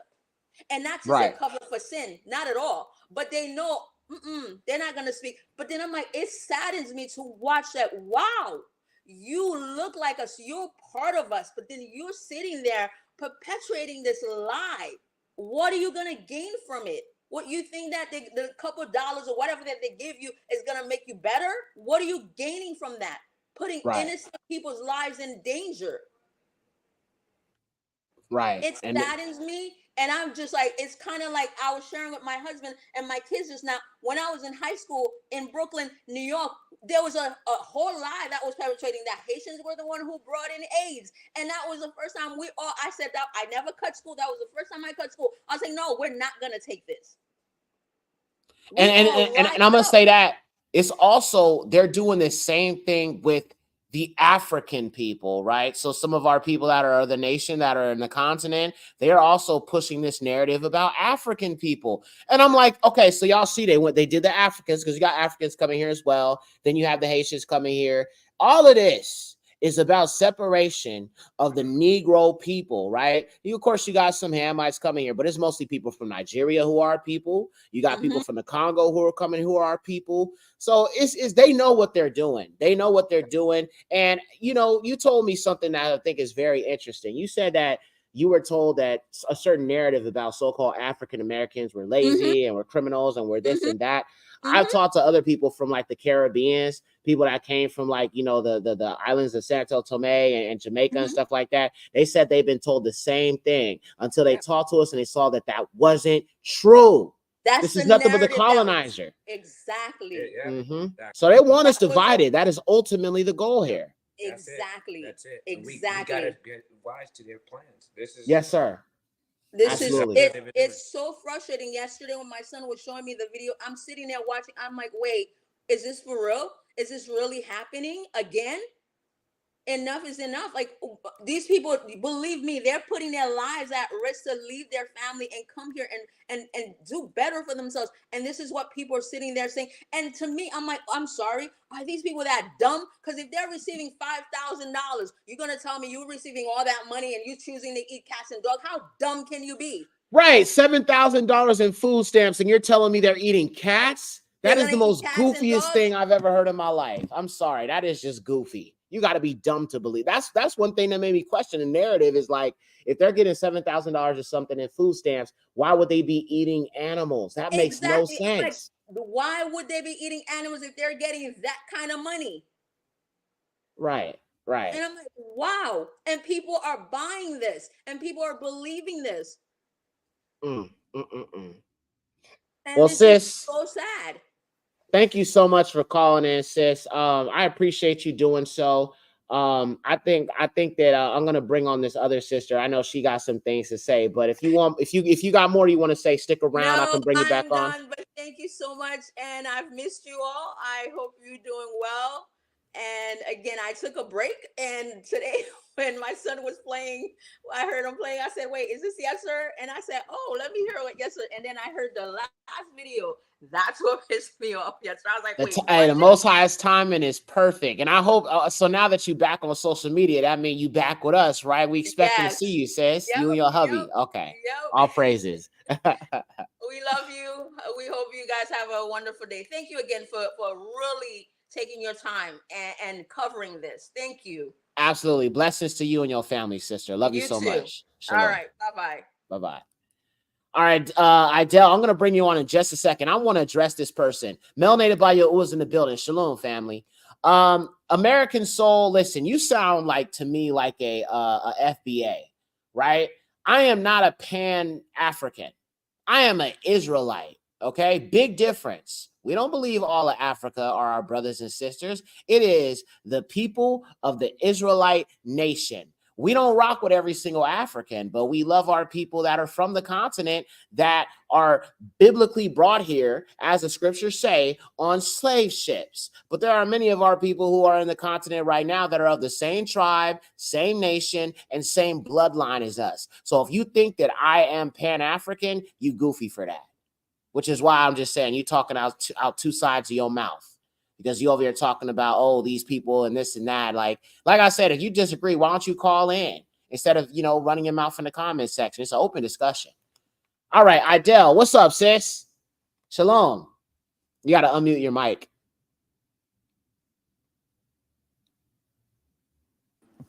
Can you hear me? Go. Yep, we hear you. All praises, shalom, shalom. All praises, shalom, shalom. I wanted to say hello to my sister that you just got to speaking with from Haiti. And I wanted to speak on my brother a little bit, Levi, the Haitians. I did a little study on them years ago. I became disably retired back in 1995. But before then, I had the supervisor. And we were really close. And he came to work one day and he said, I don't have to work. I could be a wealthy man, but I won't part with something that I have that's the most valuable thing. And I'm like, what is it? I mean, you're working and you don't have to. What is that? And he said, I'm going to show you. I'm going to bring it to work tomorrow. He came to work and he brought these, you know what a bow dollar is? An American bow dollar. A bow dollar? I never heard of that. Yeah, because a lot of people have never, I know a lot of people don't know what an American bow dollar is, but it's a coin. It's it has, I want to say that it has, if it's not Kennedy, not a Kennedy half, it's a dollar, but it's a coin. And we used to call them bow dollars back in the day. Melanated by Yahuwah says a silver dollar? Yeah, it's silver. It's silver. But we actually used to call them bow dollars, though. But anyway, his was from Haiti. And the reason why it was so valuable is it had a black man on it. And I had never seen us on money. Wow. And us on money. I can't remember his name. But anyway, he was the general. And they overthrew France for their freedom. So Haitians are some very strong people, and that's why I commented the way that I did, that America, France, and all the European nations, in my opinion, have had their knee on their necks ever since they won their independence. Way before we got ours, as a matter of fact, they fought for it and they won. They beat France. And America has never tried to help Haiti. Haiti, because we couldn't run them. We wanted to do sugarcane in Haiti. They would not allow it because they wasn't going to let anybody control their destiny after what they had just gone through and won and got their independence. They wasn't going to let America or anyone control them like that. So, in my opinion, that's why America has never tried to help Haiti or Cuba. And that, in my opinion, those are the reasons, because we couldn't control them. And they are melanated. That's what it sounds like. That's what it they're sounds like to me. It's like the Caucasians are like, well, you don't want to allow us to colonize you, then we just ain't going to do nothing for you. It's like go along with the get along kind of thing. And also, I want to make a mention that Ethiopia is one of the countries in Africa that resisted colonization. Because I want y'all to remember the Ethiopian Bible. We talked about this before, but the Ethiopian Bible is the most well-preserved ancient text. Did she get kicked off? I think she got kicked off. Sis, if you're there, please come back because we're having a good conversation. We're going to wait for her to come back. Ethiopia was never colonized. That's exactly why, to this very day, they still have the ancient scriptures with the original characters of Black Hebrew Israelites. Or I don't want to say Black Hebrew Israelites. Hebrew Israelites are people. And they have all the books of the Bible that have never been taken away from them because they did not allow the colonizer to come in and take away what they had. Okay, so you have nations, you have Black melanated nations who stood up against the colonizer. Sis, I hope you'll come back on. I don't know what happened. It just cut off for a second. But if you get a chance, call back in. So it seems to be an issue with this American soul person. Listen, you run your mouth a lot. You run your mouth a lot. I don't understand why you won't just call in. It's an open discussion. If you feel a way, why don't you call in? Going about it in the comment section is kind of childish, bro. I'm just saying. You an American when you leaving, you on the white Jew man YouTube. The white Jew man YouTube, and guess what? We expose them devils. We know them for who they are, and their time is coming to an end. And you Caucasian Americans, oh, your slavery is coming, and it ain't gonna be pretty. Let me introduce you to who your slave master is gonna be real quick while we wait for her to call back in. Because what's written in that Bible that's coming to y'all Caucasians that hate us so much, whoo, it ain't gonna be pretty. Okay, she back. Well, I'll show you in a second. Hey, sis, welcome back. I don't know what happened. It just kicked you off. You there? You got to unmute your mic. Hello? Hello. There you go. Yeah, there you go. Okay, welcome back. YouTube shut down and totally rebooted itself and just started going crazy. Uh-oh, too much truth being spoken, but that's all right. We're going to keep on speaking about it. Yeah, you know how it is on YouTube. You tell too much truth, something going to go wrong, you know? So I missed half of what you were saying, but yeah. Well, I was talking about Ethiopia and how Ethiopia was one of the nations or one of the countries that was never colonized by the white man because they resisted it. And that's why they still have all their books. They have the Bible with the 80 plus books in it. And they still have the ancient depictions of Black Israelites because they were never colonized by the white man. And I so think that was one of those nations. Fascinating. Mm-hmm. That is fascinating. And it goes to show you that they believe it really reminds me a lot of like the Maccabees, right? They refuse to, fold to these people. They still now you're talking about my people. Look, you calling me Idea, but I'm Idia, right? Idia Maccabee Jones. Idia Maccabee Jones, yes. That's me. Okay, I was just wondering if you knew. Because I don't know why it switches over when it gets ready. It changes over. Right. I recognize your image, and I was like, yeah, that's Idia Maccabee Jones, right? Yeah. My mother was the only girl in her family, and she her maiden name actually was Maccabee. My great grandfather. Wow. They were Maccabees for real. So that's why I keep the name going, because it was passed down from my mother.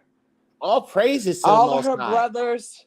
All of her brothers, all of them has lots of sons, and they're all Maccabees. And usually people that have heard of the Maccabees from the Bible, they always want to discuss it with them. And a lot of times they won't even be heard of it. Right. Colonizers too. You're in the Bible, stuff like that. Right. But anyway, just thought I'd share that. All praises. Yeah, because most of us, if I'm being honest, are all descendants of the Maccabees, because those were Yahoo. Yeah. You know what I'm saying? So yeah, when you read about Maccabees, those are our forefathers that were fighting against the colonizer. Of course, you had your Sambos back then too that were making covenants with the heathens, siding with the heathens, being converted by the heathens. But there was a fringe group of them that would refuse to do so. So when I think about the Ethiopians who did not allow these nations to colonize them, because what people have to understand is Africa is still under colonial control. The British, you know what I'm saying, the French, the Western countries that have come and they have kind of colonized Africa. So Ethiopia was one of those countries in the continent that did not allow that to happen, which is why a lot of the culture and the understanding that they have of the Bible is still very much intact. Like my best friend, he's calling on here tomorrow on our show. He is a Eritrean, and he's talking about how they all his family members have Hebrew Abari names, and I'm just like, he's like, bro, I'm he's looking like, forward to that. Yeah, he's calling in tomorrow. I'm going to have him on here. Make sure y'all come here. We're doing another lesson about proving our Abari identity, but I'm going to have him call in because he has a lot of information that he's going to be sharing with us tomorrow. So please be here, sis. I would definitely be there. Yes, sir. I wanted to tell you, my grandfather, his whole name, before I knew who we truly was, I knew it was something going on because I wondered about it for years. My grandfather's whole name, his whole name was Vari. And most of his sons, his name was Benjamin. Now, what a Vari dude. You know what I'm saying? Right. His name was Benjamin. Wow. Benjamin Maccabee. Whoa. Now, you know what? Do you know what Benjamin means or Banyamin means, right? Yeah. Son of the right hand. Yeah. So I mean, it's he had just a full-on amazing to Abari me. name. A Wow. full on. And he had all those sons. And it's ironic to me that my family is a military family. Now, not knowing all, we hadn't always known all this history, but I knew, I'm like, it's something there. And it perplexed me for years till I just started digging. And we got my brother, he was Air Force. Every part and every branch of the military, my family has been there. And I know they can't tell me that our folks didn't fight for this country. I know we did. Because my family, they all over the military. And I just feel like throughout time, that's what we've done. So you can't tell me to go back anywhere. Right. You can't tell me to go back anywhere. We done bled and died. When the Most High come, he's going to move me where he want me to be. Right. We are not planning on just upping and leaving. Yeah, I'm not unless the Most High directs us to do so, because they always love to say, go back to your country, the Caucasians. Y'all go back to Europe, because there was already a people here that y'all colonized and stole, but y'all are some damn immigrants. You know what I'm saying? That's what they want to talk about. They don't want us as immigrants. Straight facts. Straight facts. We was involuntarily brought here. We didn't choose to be here. Y'all brought us here because y'all was too weak and too unmelanated to build this damn country yourself. I'm just saying. We're the only ones that are not immigrants. We're not immigrants. Right. But listen, I'm not going to take up any more time. I just heard tears in my sister's voice.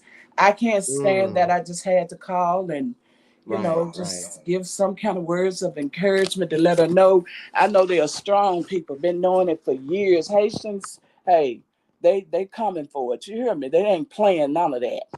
Right. Facts. All praises. Thank you. Yeah, it does break my heart because I realize that these Caucasians are getting so much more crafty with repackaging their racism. But it's still essentially the same devil, and it's still essentially the same ideology and ideals that they're just repackaging in a different way, so it's much more covert than it is overt. Right. Yeah. Well, I love you, brother, and I love our Bari family. So, shalom, Shabbat, hey, shalom. Love you so much. Enjoy your Shabbat, and I'll see y'all tomorrow. All right, shalom. Bye-bye. Bye-bye. So that's what it is, y'all. It is just good old-fashioned racism, just repackaged and rebranded. But the thing is, there's a reason all this is happening now. I guarantee you the heathens know something is coming to them. Something is coming to them, and they know it. Now, let me say something to you guys. They always talk about undocumented illegals coming into this country, right? They always complain about that. Undocumented immigrants or migrants or whatever you want to call it. You can say that about us because we were taken from somewhere that we were, and we were forcibly kidnapped and brought here. And as I said, the Caucasians couldn't build this country because, number one, they wasn't strong enough. Number two, they didn't have the melanin to be able to be working out in them fields all summer long. They love to say that we lazy, right? So why didn't you build a country your damn self? You know when they started calling us lazy? When we refused to work for free. That's when they started calling us lazy. And I just find it so interesting at this point how a lot of what once was is starting to kind of come into the light to show you that, because like it's like even when I think about Christianity, right? When I was a Christian, right, I saw that there was white supremacists and KKK members that were Christians. But this awakening has really exposed these people's hearts. And I've said this so many times. It has. When I was a Christian in the church, there were white, I went to an all-black church for the most part, but when I was around white Christians, I never saw the deep-rooted racism. Why? Because we worship the white man, right? They worship their white God. I worship their white God, so to speak. When we started coming out speaking about who we are, the racism that these white Christians have always felt has only been exposed in this. It's only proven how they truly feel about us. Their unwillingness to accept the truth. Their hatred has intensified. And now we see that it's not just towards Negroes here in America, but even people that are Negroes that are coming to America. We can see that the hate and the racism is even greater than it is towards the Venezuelans, the Chinese, and the Hispanics. You don't hear them calling them bywords. You don't hear them saying, get the Chinese out of here. They got Venezuelans that have taken over large parts of Colorado. Do you see the racism about the Venezuelans? No, they let them do it. They don't even care. Their problem is with you Negroes. I keep telling you that. They're fine with the Chinese and the Venezuelans. Their focus and the target is on you. And that's it, man. That's all I got to say, family. Thank y'all for calling in. It's just at the end of the day, don't fall for none of this white supremacy. Don't fall for anything that is coming out of these Caucasians' mouths about our people or about the Haitians or about any Negroid people. We are in the end times and the world is about to shake. The Most High is about to move. And I think that's why there's so much intensified racism that's taking place right now. The Most High is about to do something, y'all. I kid you not. I can't tell you when. I can't tell you how. But I can just feel in my ruach that something is coming. So let me just say a prayer real quick and we'll close this out.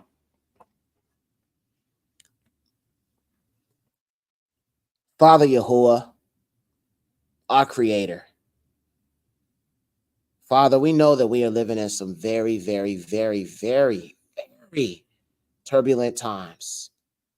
Father, there is something that these heathens know about you and what you're about to do on behalf of your people. Your people that are scattered throughout the continent. Your people that are scattered across the four corners of the earth. Father, I pray that you will keep our minds on you and our obedience to your laws and to your commandments and to your statutes, to keep our hope and our faith in Yahushua HaMashiach. Father, I pray that whatever schemes that these Gentiles have against us leading up to this election and whatever they try to do, Father, I pray the blood of Yahushua over every single Israelite man, woman, and child, whether they know who they are or not, that no weapon formed against us shall prosper. We call on the name of Yahuwah. You said, everyone who calls on the name of Yahuwah shall be saved. And Father, in this moment, we call on you for protection. Father, in this moment, we call on you for leadership and guidance in these times, Father. We can't make it without you. You said that no man shall redeem us from these lands in which we have been scattered. And so with one consent, we call on the name of Yahuwah and Yahusha. Father, we come against every principality, every wicked assignment, every plan of the Luciferian elite, these heathens, Klaus Schwab, Bill Gates, these devils that call themselves Jewish Ashkenazi, every single snare of the Caucasian people and every single heathen that is against the Negro. We call on the name of Yahuwah and we bind the assignments of the enemy. Hallelujah. We call on you, Father. We trust in you. We will continue to walk in obedience and await the redemption of this nation. Father, we know where we went wrong. We recognize what our forefathers have done. And Father, we are rising up as a people to return into covenant and to come back to you. Father, protect us. Watch over us. Guide us with your unchanging hand. Let your will be done. Let every black man be made a priest in the name of Yahushua HaMashiach. Let every black man comfort and protect the daughters of Zion, both young and old. In the name of Yahushua, we declare the power and all honor and all esteem to you, our Eluah, the Eluah of Yasharah Aman. Praise Yahuwah. I love you all, family. Y'all be safe out there. Do not fall for the okie doke. Do not fall for the anti-black rhetoric. Do not let these heathens distract you from what is written in the scriptures. Do not let the heathens distract you from what is promised to you for what you have done, what our people have done. We've served our 400 years. This is why they're angry. Their tribulation is coming, but no longer for you. I love you all. You all be blessed in the name of Yahushua HaMashiach. Shalom. Be well.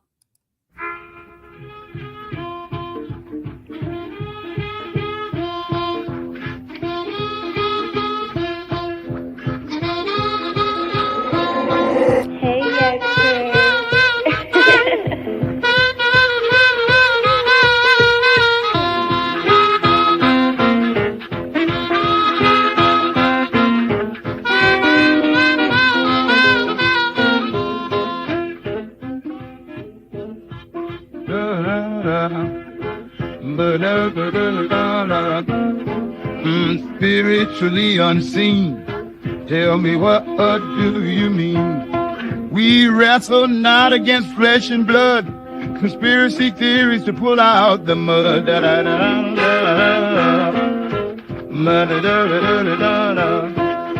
Who knew world the order will fail? Yahushua coming soon to toss these devils in hell.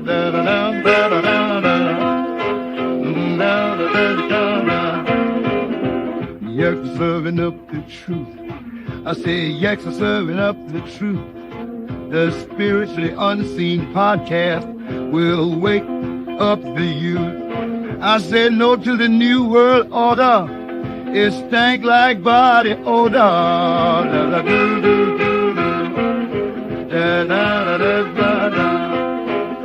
Yeah, will prevail. Nothing this all can do. Da da da da da da da.